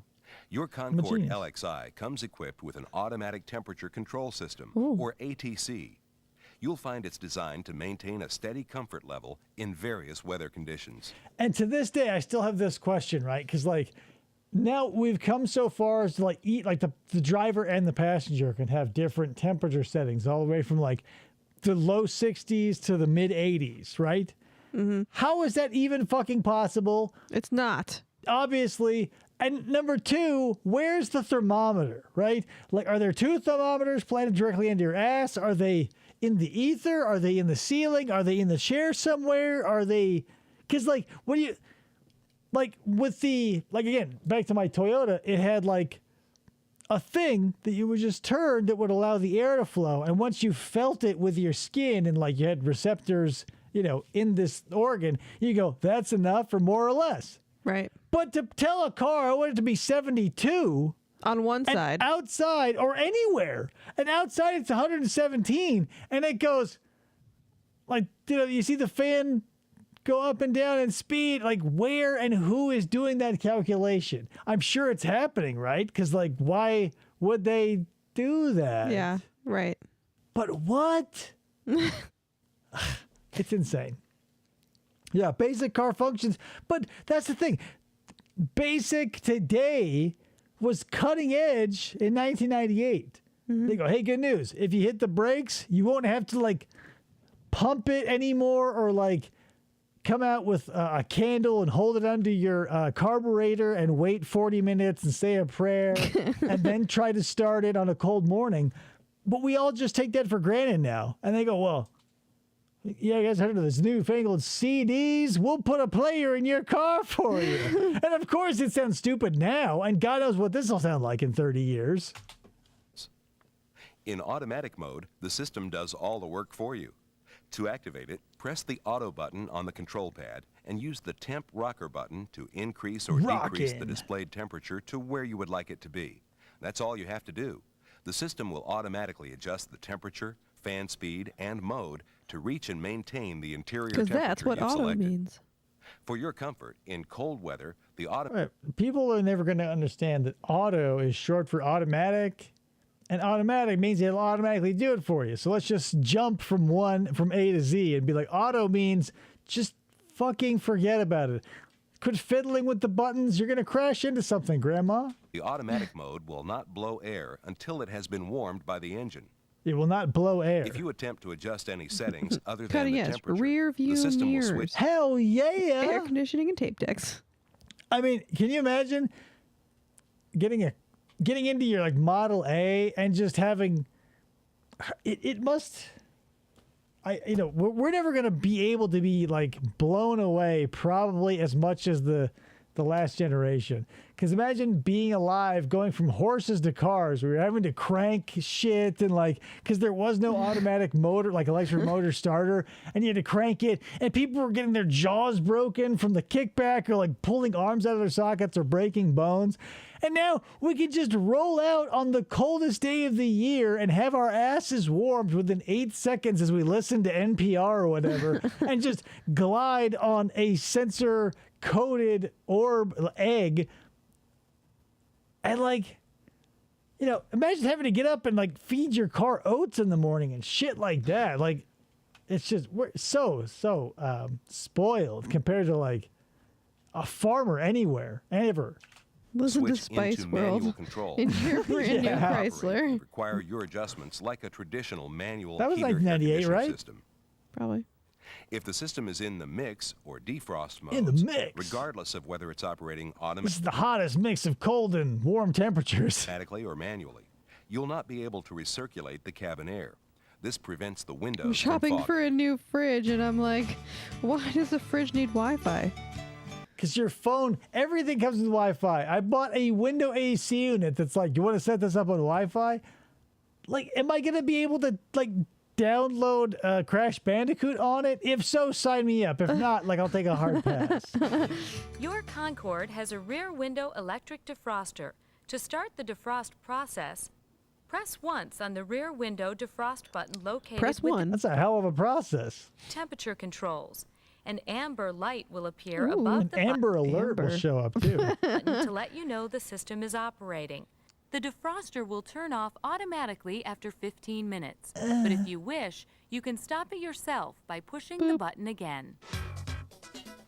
Your wish is our command at Chrysler when it comes to defrosting your rear window. Are we addicted to the internet? Your new car I mean, what's addictive? What's a lot? 4 or 5 hours? is equipped with one of Chrysler's several all-new sound systems, which feature cassette and/or compact disc players. And/or. It may also be equipped with a dealer-installed Mopar multiple CD changer option. Mopar. See your Chrysler dealer for further details. See how much that costs. Hey, for $900, you might be able to throw something in your trunk that holds 6 CDs, and if you ever want to change the music, you'll have to open your trunk, fiddle it through the thing, open the device, pull out your CDs, and what a wild time to be alive. Now you can, all the music you could ever want to hear can fit on something the size of your pinky nail. Yeah, we used to, non-car related, but we used to have a stereo system in our house that would have this big brick, and we could fit like a dozen CDs into it, and it would Right, it was like a cassette or like a cartridge. It was huge. And you stuck it into the thing, and you could tell it what one to start with or whatever. It was a weird Sony fucking thing, and I it was love physical media because crazy. there had to be a pageantry to it. Yeah. 50 years of Smart Mars and Blue Share will make a huge comeback in 98. Hey, not for nothing, but FDO, let me ask you a serious question. Do you believe in life after love? We'll take the next few minutes to familiarize you with your audio system, beginning with something simple, like setting your clock. When the radio is turned off, the time is continuously displayed in this window. I don't know, James. With the radio jury's turned still on, out. you can switch between the clock and the radio display by pressing the time button. Oh, what's the radio station I'm listening to? What's the time? I don't know how to figure either of these out. To set the time, you need the ignition and radio turned on and the clock time displayed. Use a pointed object, such as the tip of a ballpoint pen, to press down the small buttons marked H to and reset your Tamagotchi. Momentarily use a pressing down. ballpoint. Seriously, you connect your Chrysler Concorde to another and battle them in a Digimon-esque background of fireballs and On shit. the buttons, adjust the clock slowly forward by single increments. Holding them down fast forwards the numbers. Whoa! Once you stop pressing Look how the buttons, fast it's the going. clock will automatically store the time that you've set, and normal clock Funny if they went past it, crap. Is there an algorithm? Because for that just goes on to infinity, because it feels like when that function is available, it's press it once per minute or hold it down. It just feels like it goes from 2 miles an hour to 10 light years a second in an instant. And did they not put any fucking? Yeah, I'm saying it goes to the 0 to ludicrous speed in no time. And did the engineer not think well, maybe we Take it down a notch. Maybe we should put a governor plate. They put one on NASCARs. Maybe we should put one on our clock so people don't shoot off to the year 3000. They went plaid. I'm saying, you try to set your, it's 748 somewhere, but you're in plaid out there in the middle of the universe because they didn't put a governor on your Concorde clock setter. Operation will resume. Use the AM/FM button to select the radio band you want, or the tape CD. And you'll never want AM, I guarantee. No. Even in 98. No, actually, yeah, if you're a Concorde buyer, you're probably never leaving AM. Because you're either listening to classical or some Christian shit or some talk radio that's unoffensive. Delilah your was on hair's FM, blue. right? Yeah. Yeah. Nothing was on AM except for Boring people talking. man, AM was I feel like John Tesh was on AM when I was a kid. But maybe not, but radio is such what's a newspaper, kids? CD button to play a tape or a compact disc, depending on your equipment. Your sound system has 5 radio preset buttons located below the display window. Each preset can store up to 4 radio stations, 2 FM and 2 AM. Holy shit. To select your presets, tune the radio. I know I say the high tide lifts all ships, but here's the thing. When you want to blow out features to impress your clientele, maybe you rein it in on the number of radio stations you can save. If you have a phone, and you can save up to 100, 1,000, 10,000, 1,000,000 contacts, and you go, I've got so many friends that fits my lifestyle or whatever. But if they because I remember buying a radio at Audio Express or Best Buy or whatever, and they go, this will save up to 27 stations. Whoa. And I go, the Phoenix area has 8 that I'm interested in and 4 that I would care to save. let's not save like a dedicated 64 gigabyte chunk of this memory to saving an infinite number of radio stations. Because it's not like I'm a long haul trucker and like I'm going to save, a cluster in each state as I roll through. Right. I'm going to have the 3 that I go to when the commercials I don't like come on. Yes. I'm not going to go from like Delilah to KZZP to like K-Rock to KSLX to KMLE. I'm not going to do that. I'm not a fancy guy. Radio to the desired station and press the button labeled Set. Set 1 will appear in the display window. It'll be awesome. Then simply select a preset button. To add a second station to the same preset, select a new station and press. Everybody loves their favorite numbers and shit. Krista likes the evens. I don't care. Numbers. If he's driving my car. KROQ. I get you. If David is driving my car and he turns the volume up and it's on an odd number, I am like, in my head, I'm like, please God, push it up or down 1 notch so it's an even number. But I'll never go and like do it because he's the driver. So like in my head, drivers are the ones that do the thing. So I need an even number for my volume. Yeah, but you're also an insane person because I would rather live in a world where I'm at a comfortable listening volume than assuaging some numerical demon in my head who will, chew at my medulla oblongata if I see a 9. And press the Set button twice. Like, how did you live with radio stations? Like, if you had to listen to 95.7. Hey, FDO's wife agrees with me. Right, but here's the thing, guys. And by guys, I mean literally everybody on the fucking planet. Like, in my car, there's a completely different metric system for the volume. And it's across the board. Like, in Krista's car, like 10, 12 is pretty loud. Yeah. I don't start getting loud in my car till 22, 24, 26. Yeah, it's strange because I won't go farther than like 12 in the car with Elliot. There's an American and a metric, or an imperial and a metric volume system or something. I don't know what it is. You think we could all get on a fucking even number scale? Somewhere? Yeah, just can't. God damn it. So I'm going to turn it up until I go, I'm comfortable with this volume. I'm not going to go like Jack Nicholson in like what as good as it gets, like wash my hands a million times and go like, Helen Hunt, please go out with me, and I dance over the cracks because I'm not that person. Yeah, definitely an even number. It's Wapner on too. Set 2 like will appear pizza. in the display window. Then press the selected preset button within 5 seconds of pressing the Set button. Yeah, generous 5 seconds. To use the left to right balance and front to rear fader controls, press the knobs inward. They'll pop out. Whoever did that, right? Like, did anybody ever like go like turn both knobs extreme left so all the sound was just coming out in the driver? Like, has anyone ever been that selfish? Allowing you to turn them.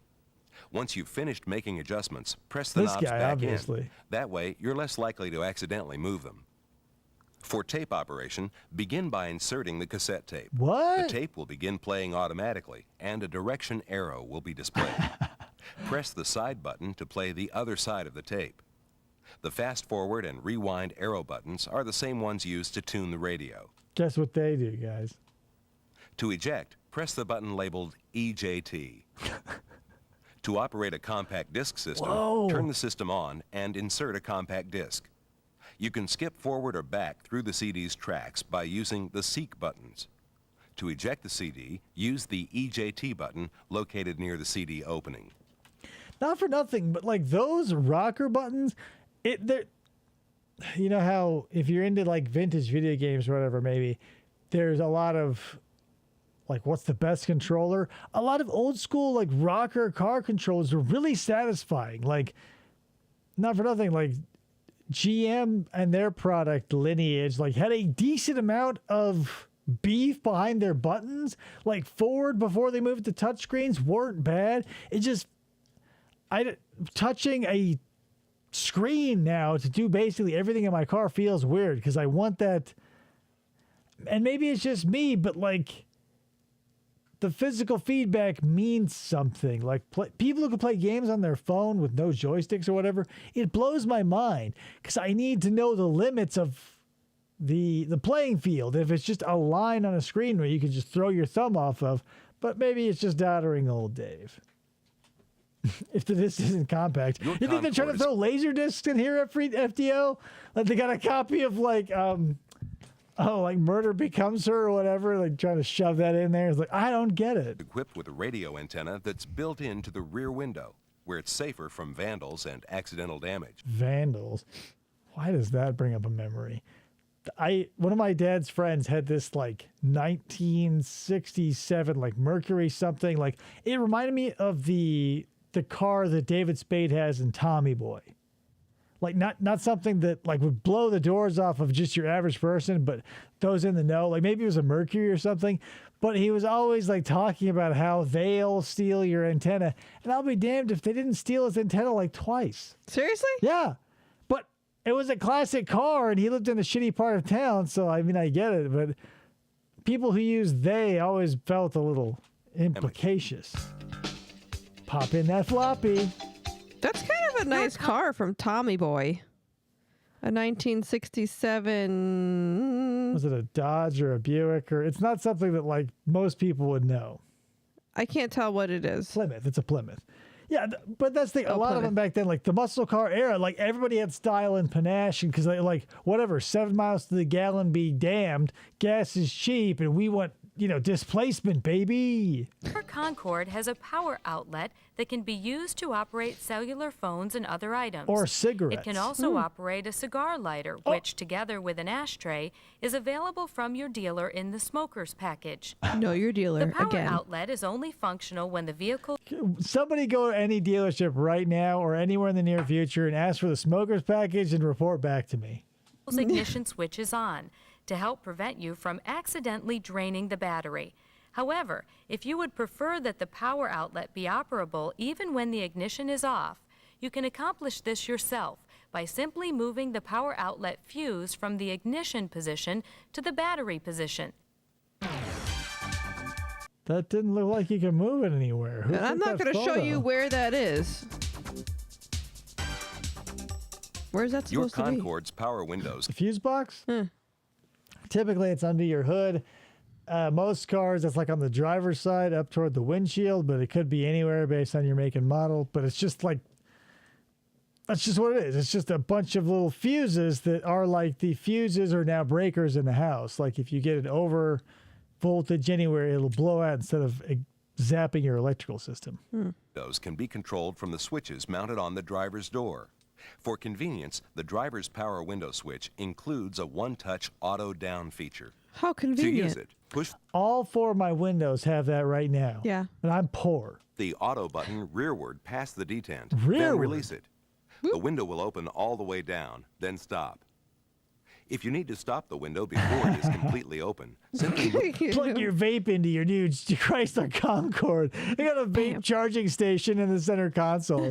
Comes with a year's worth of mango vape juice, brah. move the auto button Sweet. forward or Chrysler's backward, really going but not after past the Sold. detent, Extreme then crowd release it. kids. The window will stop moving immediately. It'll be awesome. To partially open the driver's window, lightly press the auto button rearward, up to but not past the detent, until the window starts moving. I wonder if this is the same year that they introduced the feature where if like you push your turn signal down before it clicks, it'll do 3 signals. But if you put it until it clicks, it'll go until you turn. Yeah. What a feature that changed the world, right, guys? I mean, the dancing, the singing, the parades, the confetti, the streets are full of raucous laughter and wine. I'd be concerned if my window's close the fully window, open, but push the keeping auto button moving. forward. We kept moving somehow. Right? They just kept going As you down continue onto to the hold ground. button, release the button and Just the fall window over out of the immediately yeah. stops. Well, shit. That's For a added feature. safety, the power windows may be temporarily disabled by activating the power window lock located I do Children of that victims now. will be totally trapped. Yeah, well. It's like in the Bone Collector. If you ever get into a taxi cab where like anything is hanging from a noose, I mean, chances are you've already closed the door and you're doomed. So don't even try the locks because you don't want to have your fingers cut up. located You're on the already going to driver's die. door. Don't make it, pain in the ass. Simply press the lockout button and the green status light in each passenger window control locked will out. extinguish, indicating that all I but the can't get driver's out. window are locked out. And I want the Who window bought down. her that vinyl coat? Serious. I think I thought it was a dress. It looks like maybe it a is a vinyl, like raincoat. Like a raincoat? But, like, Mhm. it's pink and uncomfortable. It looks like it's Plastic. made out of construction paper may almost. not be opened. Now let's look at some basic maintenance points you should Finally. be aware of. Thank God. Your Put car oil will in blow it. up.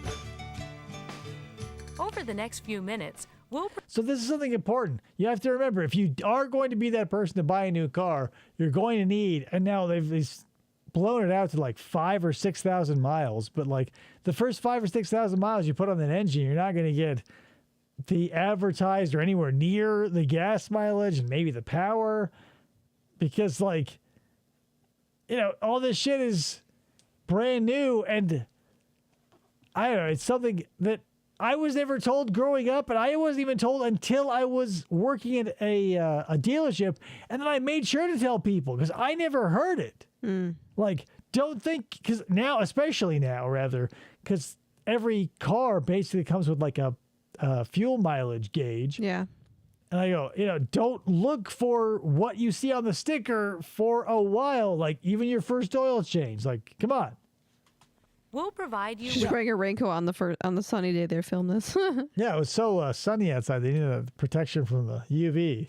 tips for keeping your Concorde I looking still and think running about- its Or you'll best. die. That My process begins father now, telling me when your that my vehicle engine is will very new, seize during what's known and my Without car your will seatbelt. explode. No, if I don't get my oil, if my oil runs out. If I'm on the highway and I'm driving to college, I'm on the highway and I need my oil changed and I just, was lazy Maybe- and stupid, my car will blow up. Here's the thing. Maybe you just missed this commercial, but I feel like Valvoline had a commercial back in the 90s where they had like a room full of scientists or at least people in lab coats, had like, I don't know, 12, 15 engines, and they filled them all with oil and they drained them and they started them. And the Valvoline one, because they all ended up, whatever. It felt cooked and fake, obviously. And one after one seized because there's no oil and blah, blah, blah. But the Valvoline one was the one that, all the scientists were gathering afterwards. And, like, that's the thing. People who are precious about cars will tell you, again, like they'll buy the party line or the company stock where they go, definitely get this changed or it'll explode, because they are banking on you'll go back to the dealership and get more of your money. And if you're a type of person who buys that, wholesale without being like, really? Like, not even a single question? You're going to tell someone to go like, yep, 3,000 miles, 3,001, your engine just explodes. Aluminum shrapnel will embed itself into your brain, giving you a frontal lobotomy, and you'll eat applesauce out of a wheelchair Yeah. for the rest of your life. I mean, he's the same person that would wash all of our cars every weekend and question me on who was in my car because he saw fingerprints. So, FTO says my wife got a car a few months ago, and she had its oil changed before we bought it. Yeah. Before? Okay. From day 2, I've been getting calls. Yeah, that's the thing. oh yeah. We're living in that day and age where, like, anybody gets a hold of your shit, they don't necessarily put you on a schedule that adheres to your maintenance schedule. But, like, I was getting blasted every day from Chandler Toyota being like, hey, spend $500, get this, like, your oil change, this, that, every fucking day. And they don't know me. They don't know whether or not I Right. need maintenance at all. But every day they've been sure to remind me that they're annoying. Yeah. The raincoat is a way for them to segue into their state-of-the-art windshield wiper with multiple settings.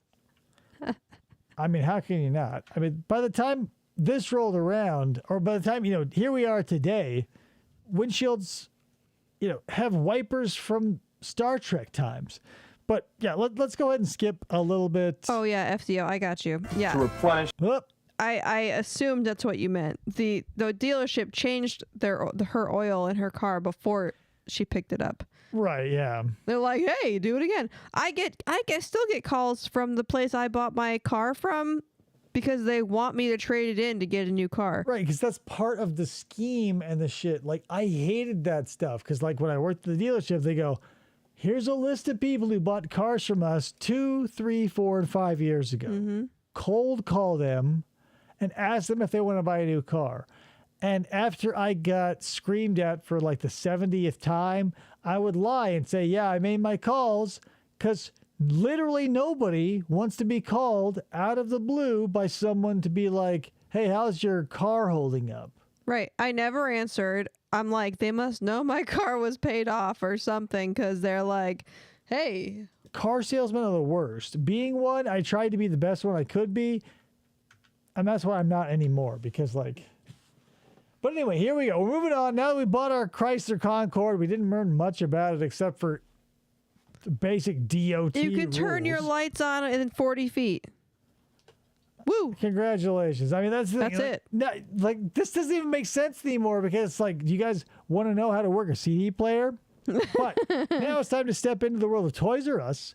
I believe we're going to be going over POS stuff, mostly the front-end training. So now that we've got our Concorde in the parking lot, go ahead and listen to this snazzy man with a line of cardboard boxes behind him. To replenish the sales floor. It does have rear view windows.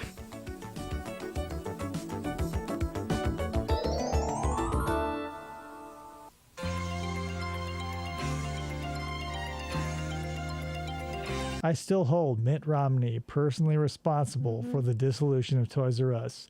If you disagree with me, you are un-American. Type a 1 in the chat if you agree. Guys, drop a 1 in the chat if you think Mitt Romney killed Toys R Us, y'all. Like, drop a 1 in that chat, y'all. We got a 3 a.m. challenge where Mitt Romney kills Toys R Us, y'all. Drop a 1 in that chat. Ryan was just in a Toys R Us in the Mall of America. 1. Now, like a real Toys R Us or a Toys R Us tucked In a inside of Macy's. Macy's? All right, Kevin, now that you've had Probably your a real orientation, one, I would it's think, in a time Mall for of some America. hands-on training. This is Rhonda. Hi. She's been with us a Rhonda. while. She knows what she's doing. The first thing she's going to show you is Toys. the keyboard. It's A real one? God, from your mouth to God's ears, Ryan. That's the thing. When they said that Toys R Us was coming back and they put them in Macy's, I've never been to a Macy's to buy anything in my life. I went to a Macy's to buy Toys R Us merchandise because I want them to spread their wings and fly into real stores again because my child deserves the same, like, slice of heaven that I had. Right. Jameson, wrong. We don't have Fiverr emojis in this Yeah, chat. help me, Fiverr. Sorry, no Fivers. Sorry. Let's see some Fivers. Fivers, am I right? Please drop a Jeffrey five. was there. I took a selfie. Rhonda, help me! There's question Call marks me. everywhere. Yeah, look how stressed he is. Look at him. Kevin? Kevin? Oh, I'm sorry. I was staring at the camera lens because the director told me to. You look worried. I don't know. I mean, it looks kind of complicated. I know, but don't worry. You'll do fine. There's like over 12 buttons here. Look at our Rhonda will be aprons. here to show We're you a toy everything. store. Yeah, he just like stares off in the middle of the distance. Is like just parents stealing shit, running through his checkout line. And he's like trying to scan people's foreheads. That's the real And reason you'll have a why chance to Toys R Us practice. went down, And because of after Kevin. that, we'll put both of you on an actual register. If you need any help, she'll be there. Actual. It isn't really all that hard. Oh yeah, I saw I know that. exactly how Kevin feels. It wasn't that long ago that it was my first day as a Come on. Toys R Us cashier. A little nervous, not sure what to expect. But Kevin shouldn't be worried, and neither should you. As a front-end department head, I can honestly say that all it takes is a little patience and practice. It's just like learning anything new. And after a while, you'll be... Man, it's just a full-blown store of toys. The smell of a Toys R Us still lives in my head rent-free. Like having to walk through the seasonal stuff at every, because they would be like a maze of like, especially At in the beginning. summer. Yeah, right? you'd have like in Halloween or Christmas, but especially summer, there'd just be like rows and rows of super soakers that you would walk through, and I would go through all of it to get to the Ninja Turtles, and just like, now you have to like walk into a Walmart and dodge a bunch of fat fucks who are just like staring up at the ceiling in the middle distance with wipe beaters full of holes and mustard stains to get to the Hot Wheels, and you go, where's the fucking magic, right? It all makes sense now. Kevin is the type of person who needs that Concorde instruction video. He's fresh off of like buying himself a Concorde. Yeah. And he's like, You'll be cashiering. that's why he's all blown out. He just spent some time watching that video. confidence.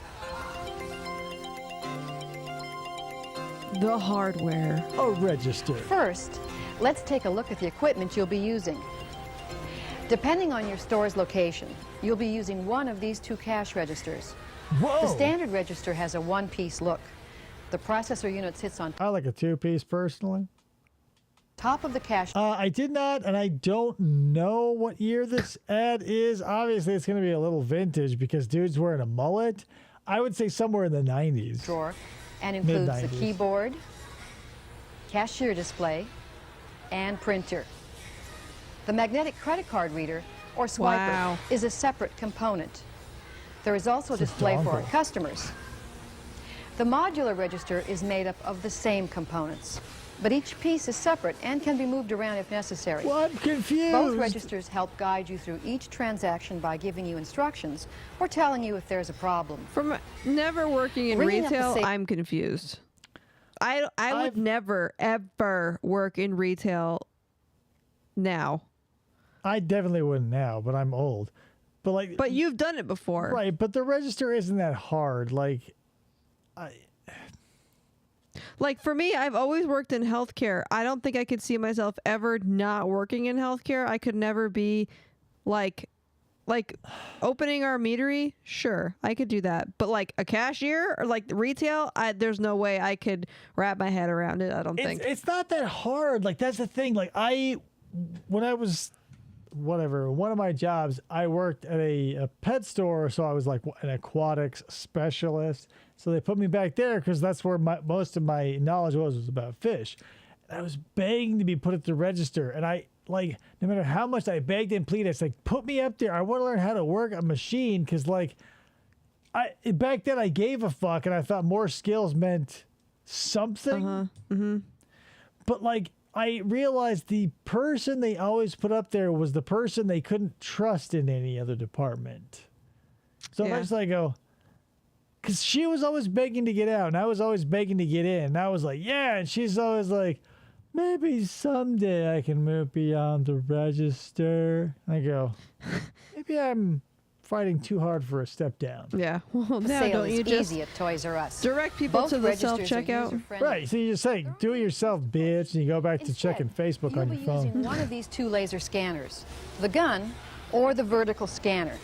And You can this shoot ducks with one.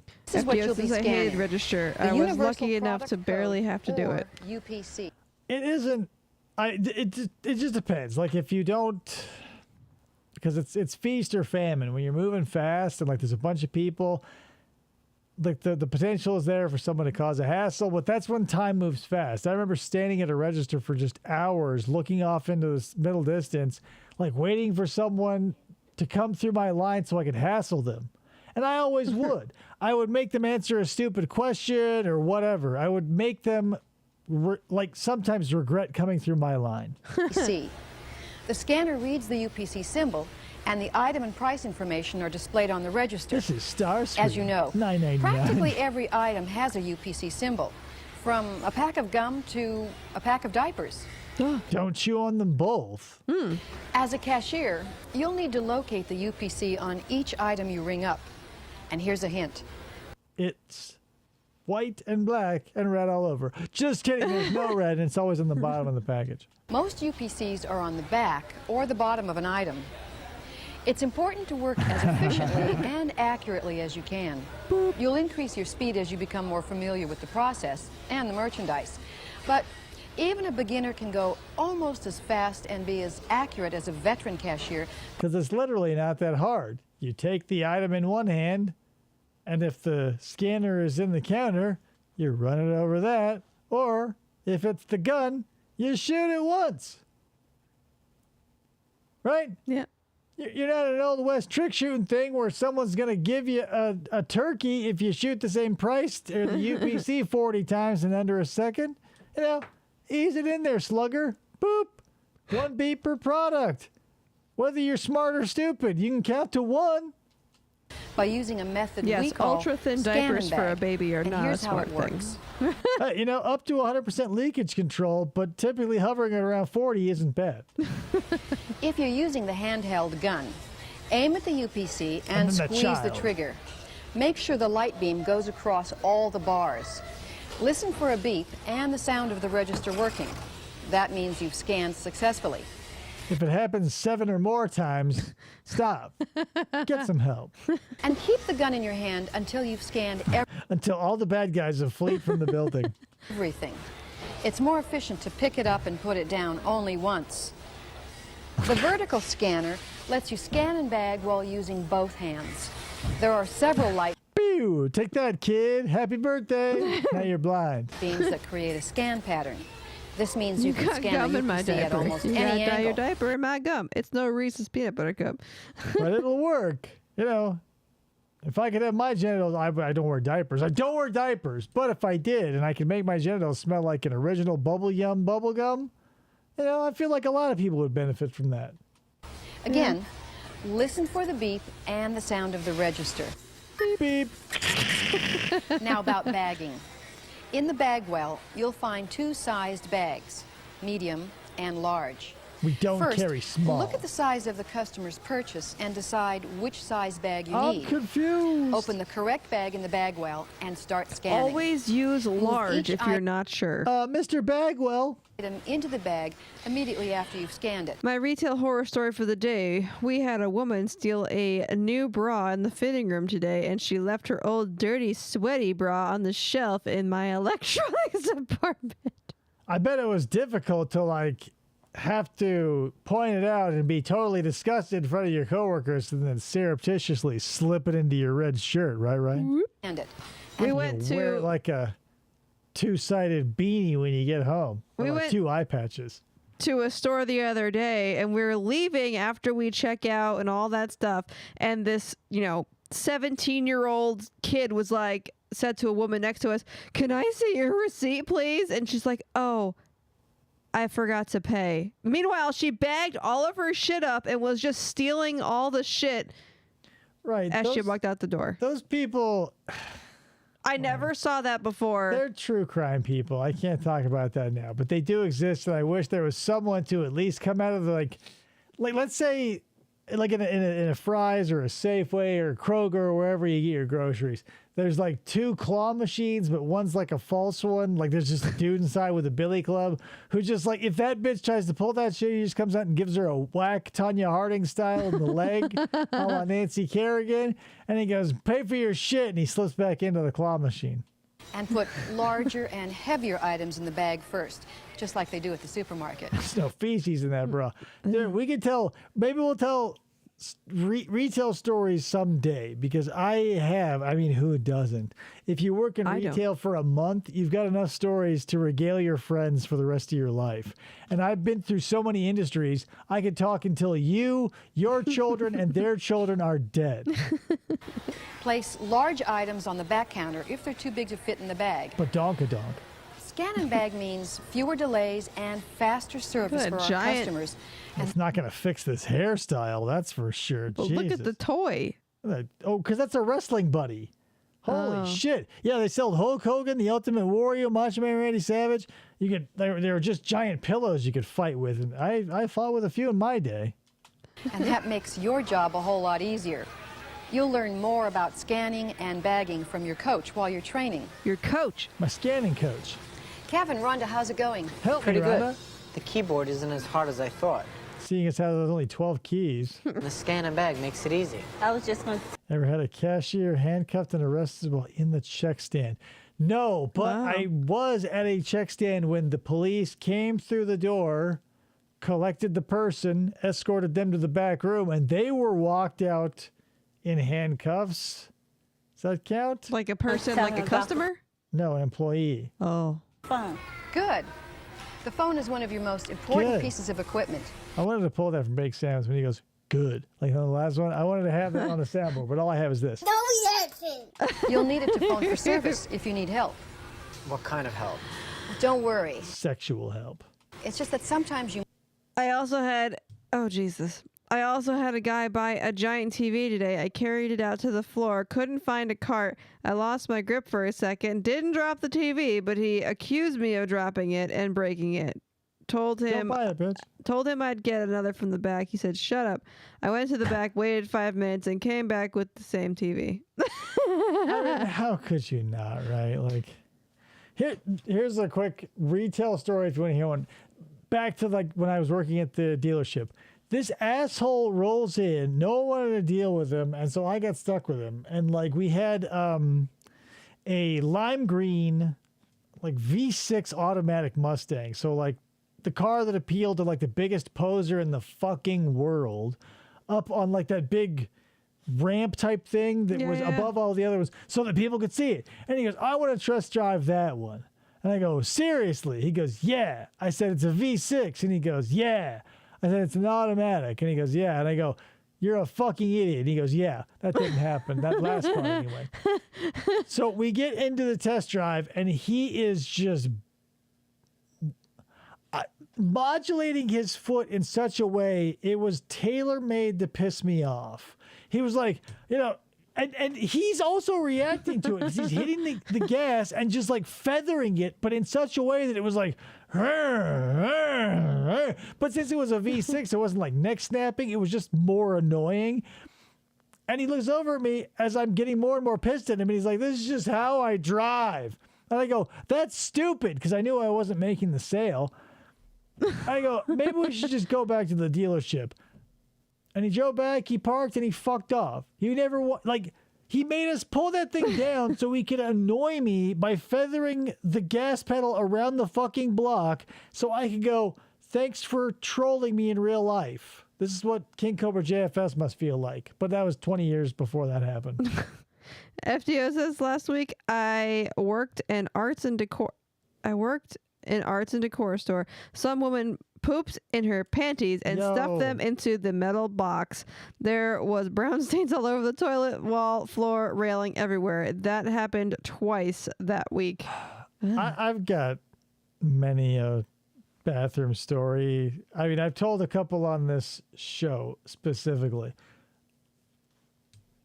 Humans are revolting. We like to pretend like we're not, but even the people who look like they're together will shit up a fucking bathroom like any other barnyard animal or jungle chimp. You know what I mean? They'll get in there, they'll shit in their hands, they'll throw it on the ceiling, they'll fling it around, they'll wipe their hands on their underwear, drop it on the floor, and walk out as if their shit still doesn't stink. You know?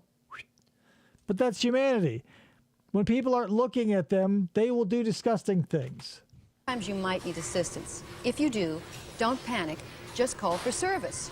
The phone is your link to people who can... Yeah, it's the type of person, Jameson knows, it's the type of person you see like standing in the dry cleaners at the grocery store. ...help you. Remember, we're all here to help make things run smoothly for ourselves and our customers. Oh, yeah. Oh, yeah. Oh, yeah. Customers. What have you been doing at the register if not dealing with customers? Just like surfing the keyboard? You bitch. FDO, you are correct. It's not a sexist thing. It's a fact. Women's bathrooms are cesspools where men's bathrooms are simply garbage dumps. I've never been into a men's bathroom, but I would agree. I've been into both because I've had to clean them both, and you people are disgusting. No, I agree. Women are... more. That's why I don't go into public restrooms. Wrong with you ladies? I do not go into bathrooms outside of my house unless I have to. What are you gonna do about it? I'll kill your children! Kevin? I quit. Kevin? You look worried again. Training over. Hey, Kevin, you look worried in a different direction. The back of your head looks worried. Do you think you'll make it in the community play this summer? Just thinking about dealing with the customers. Actually, it's kind of fun. Most of them can be real nice. Sure. You'll come into contact with lots of people. You'll customers, get dicks too, though. as well as managers and other employees. You mean there'll be other people at this job? Kevin definitely served in All right, yeah, he's like...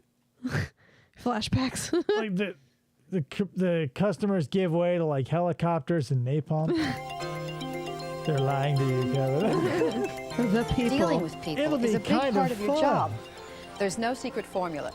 All it takes are 2 words we've all heard before. Shut the fuck up. Common courtesy. It's the best way to break down the barriers between people, regardless of whether they're customers or other employees. Now, I'm not saying that it's easy, but I am saying that you'll get good results. Greet each customer as you start the transaction. Hey, bitch. All it takes is a smile and a hi, And everybody likes to be And a really dry, crinkly hairdo. acknowledged, especially if they've had a long day of shopping. If they're in a bad mood about something, Hair's on your point. pleasant attitude will put... It reminds me of like, I don't know, like like the shape alone, like if her head popped off and started running around the floor is like the exact same shape as a Goomba. them at ease. And believe me, that's better for both of you. Now, while you're ringing up a sale, here are some situations that might happen. We sell certain items using self-service tickets. Instead of bringing the actual item to the register, the customer pulls a ticket, pays for it, and then picks it up. There are two types. Regular tickets are for large items like bikes, furniture, and car seats. Now, after they've paid Oh yeah, a little Sandy Duncan-ish, you're right. for the item, you direct the Back in the customer to Middle the East. pickup area where their Took purchase up will a be job at ready. Toys R Us, thinking it'd be an easy, peaceful job. Unfortunately for him, he was brought on in late November. Right, and then you cut to like, the store fills with smoke and all the lights except for the emergency lights go out, and he's like putting Rambo paint and like strapping down with Nerf guns and shit, and just like taking kids out left and right. He's like, it's Nerf or nothing. Like kids are like covered in suction darts. Your Leave coach will Seventh tell you more Heaven's about how mom that there works. alone.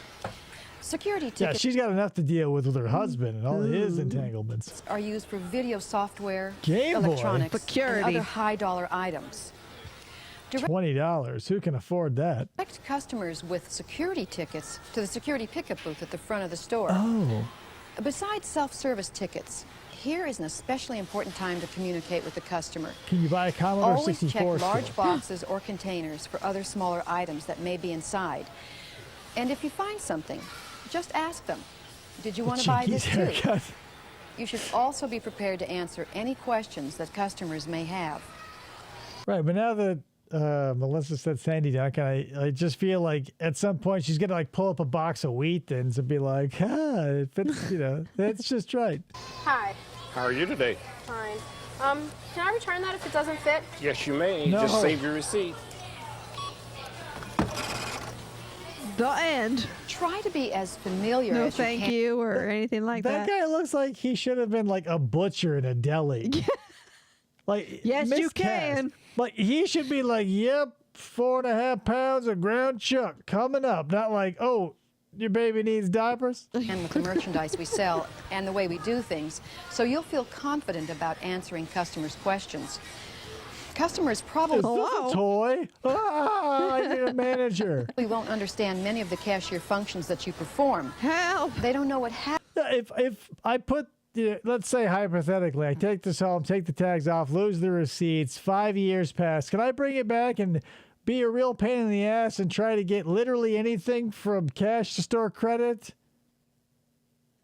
Pathetic motherfuckers. I was at Target the other day. We were picking up groceries or whatever, and so I'm waiting for my order, standing in the line, and this woman was with her 2 kids trying to return a bag of clothes. But she didn't have a receipt. She didn't have any proof that she bought it. She didn't even have a Target Circle card. And the guy's like, I need your license. I need something. Yeah. And she's like, and she ended up leaving after 20 minutes. That's the thing about retail is you'll find scumbags because on every level of the economy, there's a scumbag trying to work an angle. And in the retail business, the lowest scumbag person on that rung is someone who gets a bunch of junk from somewhere, brings it to a place with no proof of purchase or anything, and expects to receive anything. Yeah, the guy's like, I just need a form of ID. When I worked at Old Navy, this fat bitch, comes in and says, my kid got these from a birthday and they never wore them, so I want to return them. You can give me whatever for them. I go, okay, so you have no tags, right? She goes, no, they were presents. I go, so since they were presents, you didn't have a receipt? She goes, no. And so since you got them as presents, you're trying to return them for monetary compensation. She goes, yes. Okay. So I look at the tags and they taught me how to read the date codes and everything. And these clothes were from 5 years ago. Mm-hmm. I go, these are 5 years old. I can't even find them in any system generated this millennia. Right. She goes, why can't you take them back? I said, because of logic, you stupid bitch. And my manager had to come over because she started yelling at me and I started yelling back and it just went, downhill from there. But what kind of fucking idiot? And even if I did take the clothes back at full price from 5 years ago, she was looking to gain under $20, $16 right thereabouts on a gift card that you can only spend again at Old Navy. Gaining $16 in Old Navy apparel. Worth your time putting this package together, coming to my store, getting in my face, lying to my face, being a fat C word, being ugly, having a stupid husband, having ugly, stupid children, also having a poorly thought out scam. That was your... Press the wrong Ryan key. had a lady pay for a coffee maker, a $63 coffee maker with quarters. Hell yeah. Quarters are money, Ryan. Don't hate. FDO said, I worked at Party City. One time the lady bought like $300 worth of party supplies. She came back a couple days later. Everything was open and clearly used, and she tried to return it all. Right. It's not like you can buy a dress and stick the tag in. As long as you don't pit it out or have a period in it, they'll take it back. But party supplies are not something you can be like, all right, wear this hat gently. Feels like to have to wait. We all know how it feels. Every minute seems like an hour. Quarters are cool, I guess, just not pennies. I'm saying, as long as it's silver, I'll take it. Yeah. Especially if we don't know why it's happening. So if you do have a problem, and sooner or later everyone does. All right, yeah, but who's gonna roll that shit, Ryan? I nobody. Do. I mean, yeah, but we're not. The people who roll coins are not the people who pay with coins. People who roll coins, roll them, put them in a bank account because they're an adult or get them swapped into cash because they don't want to be the bane of other people's existence. Someone who shows up with a Ziploc bag full of quarters has so many sketchy qualities, they should just be immediately thrown onto some, transportation should still be a punishment, right? Take him to Australia. Anytime you bring him with a bag of quarters, you say, here I am in Old Navy. I'll take a belt, 6 pairs of jeans, and a funny graphic tee. Here's some quarters. Someone from the back throws a burlap sack over your head, hits you with the blackjack, and you're on a wooden sail ship headed toward Australia to hang out with Matt and the koalas. Send them to the dingoes. Yeah. Honestly, I liked working at Party City. I didn't really work register. I was pretty much a stalker before store hours. Right, there are some places that aren't bad. You just have to sort of find your groove within them. I don't think I could do it. And when you do, let the customer know what's going on. They'll really appreciate it when you share information with them. Hi. Yeah, that's the thing. What, Jameson, you're showing your age, because not for nothing. When I was working as an electrician and we were hitting small towns across Arizona, there was always a casino nearby and no one ever paid out any cash money. Coins are a thing of the past. You get like a card. Tilt or a GameWorks style card. You go shrink and they'll go, you lost more often than not, but you never see a single silver piece in your entire life. I'm sorry, the price on this is incorrect. I'll have to have someone do a price correct. Okay. Help! Melissa, I'm an old man and I've had lots of jobs because I've talked about this before, but when you're young and not incompetent, you can go to a field, start at the bottom rung, use your competence to rise up to whatever that job has to offer. Once you're on that molehill, you take a look around, you say, should I stay? Get a lay of the land? You say, nope. You jump off and start at the bottom of somebody else's ladder. Because I've sold clothes. I've worked a grill as a chef. I've been an electrician. I sold cars. I've done medical billing now. I worked at an amusement park. I've worked fast food. I'm an old man who's done a lot of stuff. And it's depressing. 1, 2, 3. I think I've had a total of maybe What are you, stupid? 7 or 8 jobs, but majority are in healthcare. I had a short stint in working with au pairs and a short stint working in mortgage, but majority of mine has been in healthcare from primary care through to now and research. some people can do that. They can just get into a job and stay there, or an industry and stay there. Like, I get that. That's totally fine for some people. I cannot. I don't know. Since I've always gotten in at the bottom floor and risen up, like where I'm at now is the same sort of thing happening. Except I'm too old to jump ship because no one's gonna look like, you see you're on a lake in a boat and you see a little kitten. Oh, help! You go, oh God, you got so much life in you. Let me help you.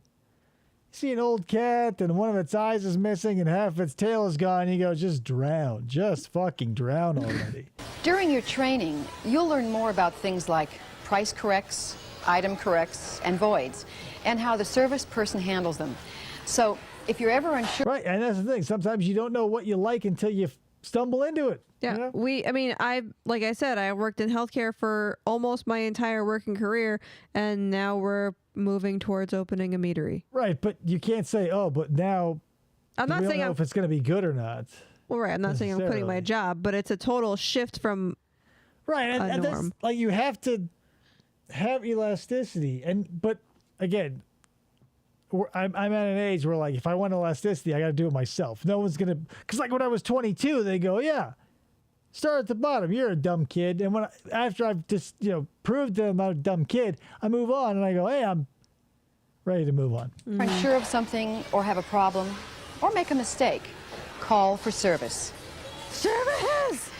When you do, a front-end department head like me or someone else from the service area will come over to help you out. So please don't hesitate to call.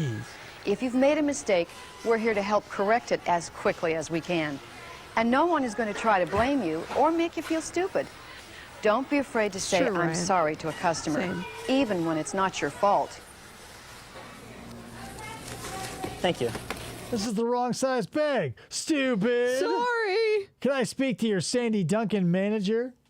Sorry for making you wait. Thank you for being so patient. It wasn't me. It was that bitch customer, right? Buy less stuff next time, I told her. Yeah. Stupid bitch. Being a cashier is a vital position. You may be the only person a customer comes in contact with when they shop here. And to them, you are Toys R Us. When you're done with a sale and say, thank you for shopping at Toys R Us, you're creating a positive and pleasant experience that the customer will remember. And that means they'll probably come back again. That's what everybody's dad looked like in like 1992. So that's where I'm going to put this video. But on top of that, like, Toys R Us was the only game in town, man. Like, they were the Disneyland franchise of toys. So even if they told all the parents, fuck you and kiss my ass when they were leaving, they'd still be number one. Yeah, right. Geraldo Dad Vera. Back again. He's going into Jeffrey's toy vault and it was empty. So I get it. If I'm friendly and I talk to the customers, it makes my job a lot easier. That's right. Hello, Bernice. Hi. How you doing? How's it going, Kevin? Pretty good. You know, haven't seen I was a a little customer. nervous at first, but now I think I have it down. The cash register, phone's the ringing, scanner, Kevin. the customers. Good. Now, the last part of your job is learning how the customers pay for their purchases.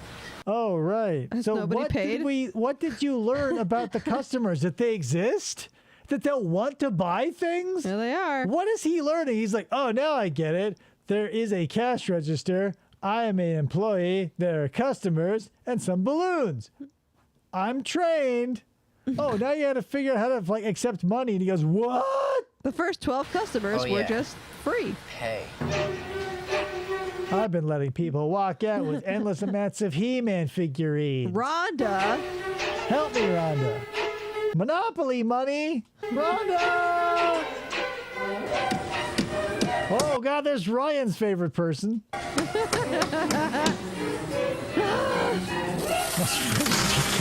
Here's your fucking pennies. It looks like a, maybe I'm out of touch, but doesn't that look like an Orville Redenbacher artificial butter container? Am I too specific there? It's funny.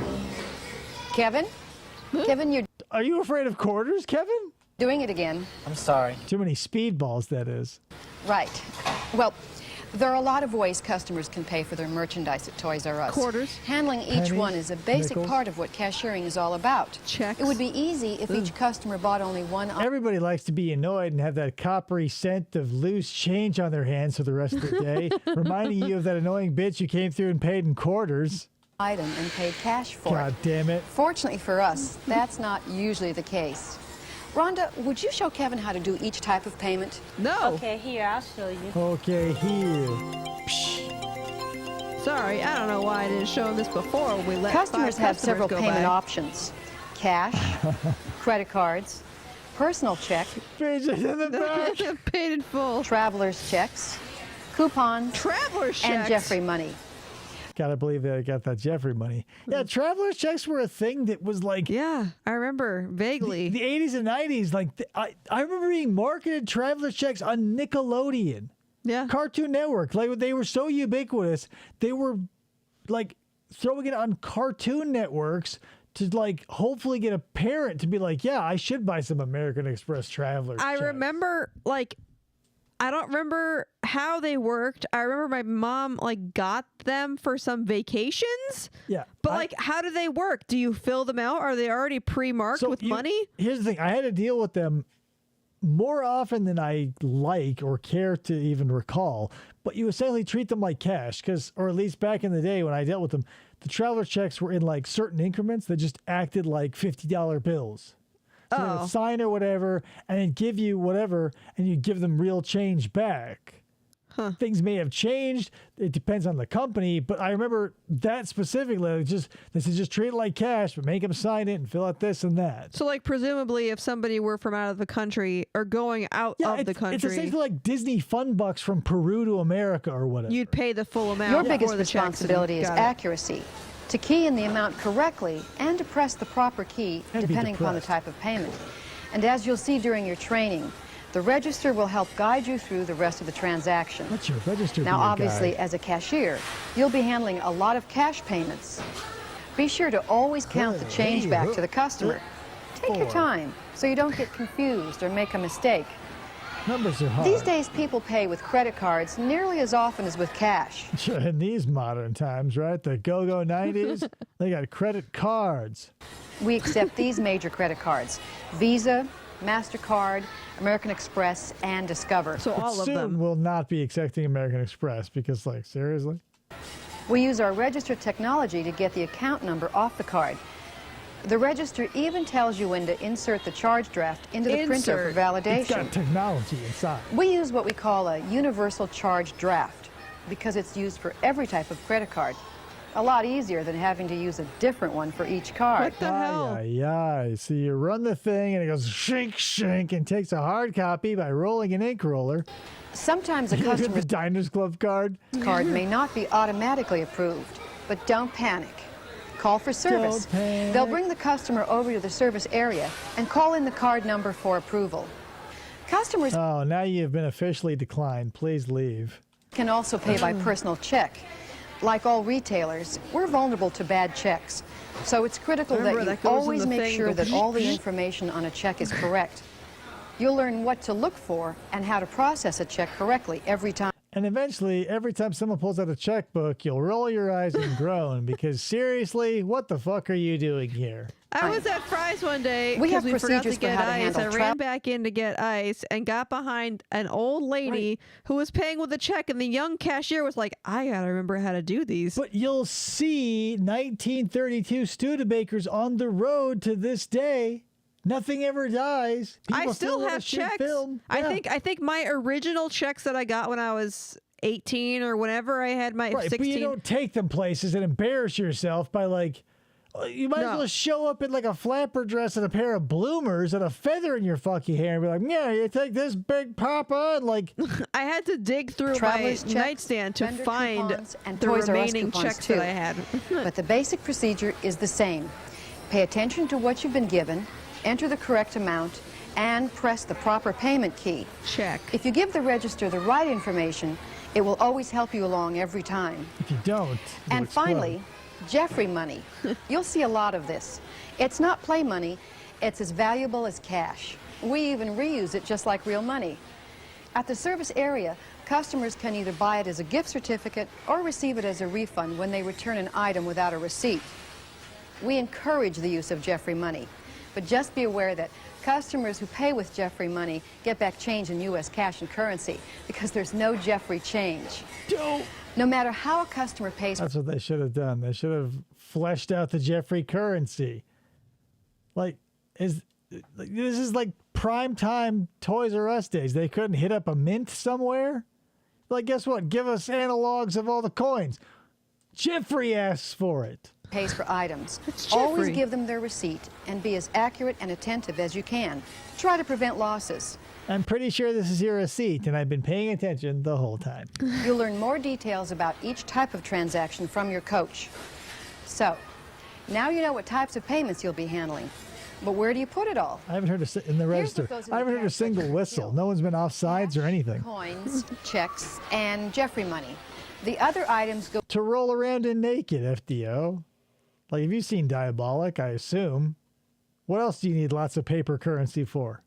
Nude rolling. Go into the locked media drawers. And it feels better when it's your face on it. That goes without saying. Underneath the register. And each type of payment goes into its own slot. And it's your responsibility to keep the till neat and orderly at all times. No cobwebs. Shut the in cash the till, drawer please. after each transaction and never leave the register unattended. Keep alert. Yeah, don't just leave the cash drawer hanging open for literally any lollygagger to come by and stick their hand in. It's company policy. It's solid. For anything unusual. If you feel like there's something not quite right with either the register hardware, the customer, or the transaction, stop everything. Something's off about this customer. Shut the drawer and call for service immediately. We're here to help. The Joker. All voids or corrections must be made by the department head or front-end manager. They're recorded on your tally card. Each cashier gets one every day. It helps us balance the tills and account for discrepancies during our daily cash audit. That's right. We balance all registers every single day. It's up to... Yeah, we don't wait for weeks or months to pass before making sure people aren't stealing. We go one day at a time. Just like a good soap opera or person struggling with PTSD or alcoholism, anything like that. Toys R Us is just like any other disease, one day at a time. It's up to you to process each transaction as accurately as possible and to prevent losses at all times. So, Kevin, are you ready to get started? I think so. At first, I was imagining all sorts of disasters, but now it seems a lot less complicated. Well, why don't the two of you take a break, and when you come back, we'll put you on a register. Okay, great. Well, she gets to do some work instead of staring into the middle distance like a lobotomized halfwit. Look weird with his hands in his pockets like that. Kevin, get your hands out of your pockets. Stop touching your wiener, Kevin. I'm sure your imagination isn't as vivid as Kevin's, but it's only natural to be a little nervous. As you can see, it's not that complicated. Real Imagineer Kevin was. You guys can aspire to those heights if you want, but I wouldn't. It's just too high. So now it's your turn.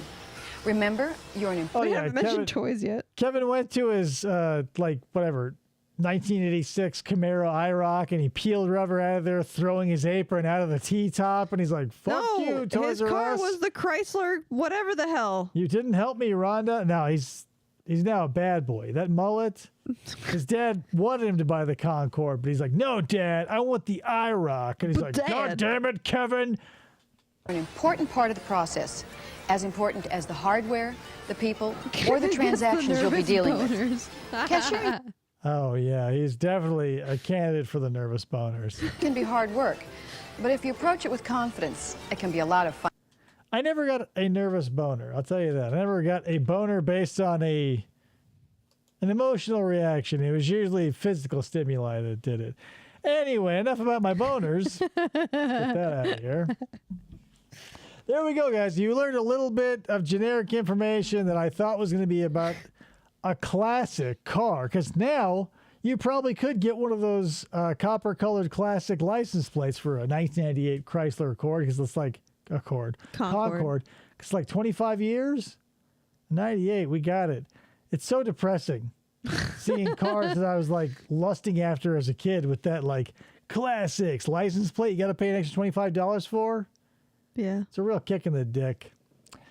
Anyway, that's all I got for you guys. Thank you so much for showing up. In a few days' time, we'll be going back to true crime, and I don't know what we're going to do yet because I've got so much to do. Maybe we'll stick to the Shonda Vander arc and we'll listen to Paul Ferguson because, like, what a wild ride. Oh, here.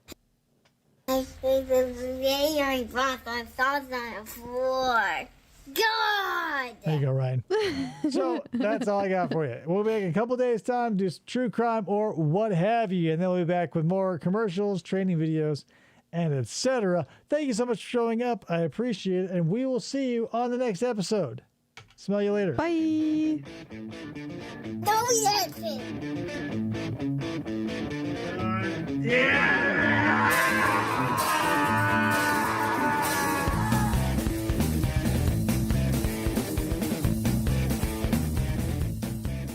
Or they try to.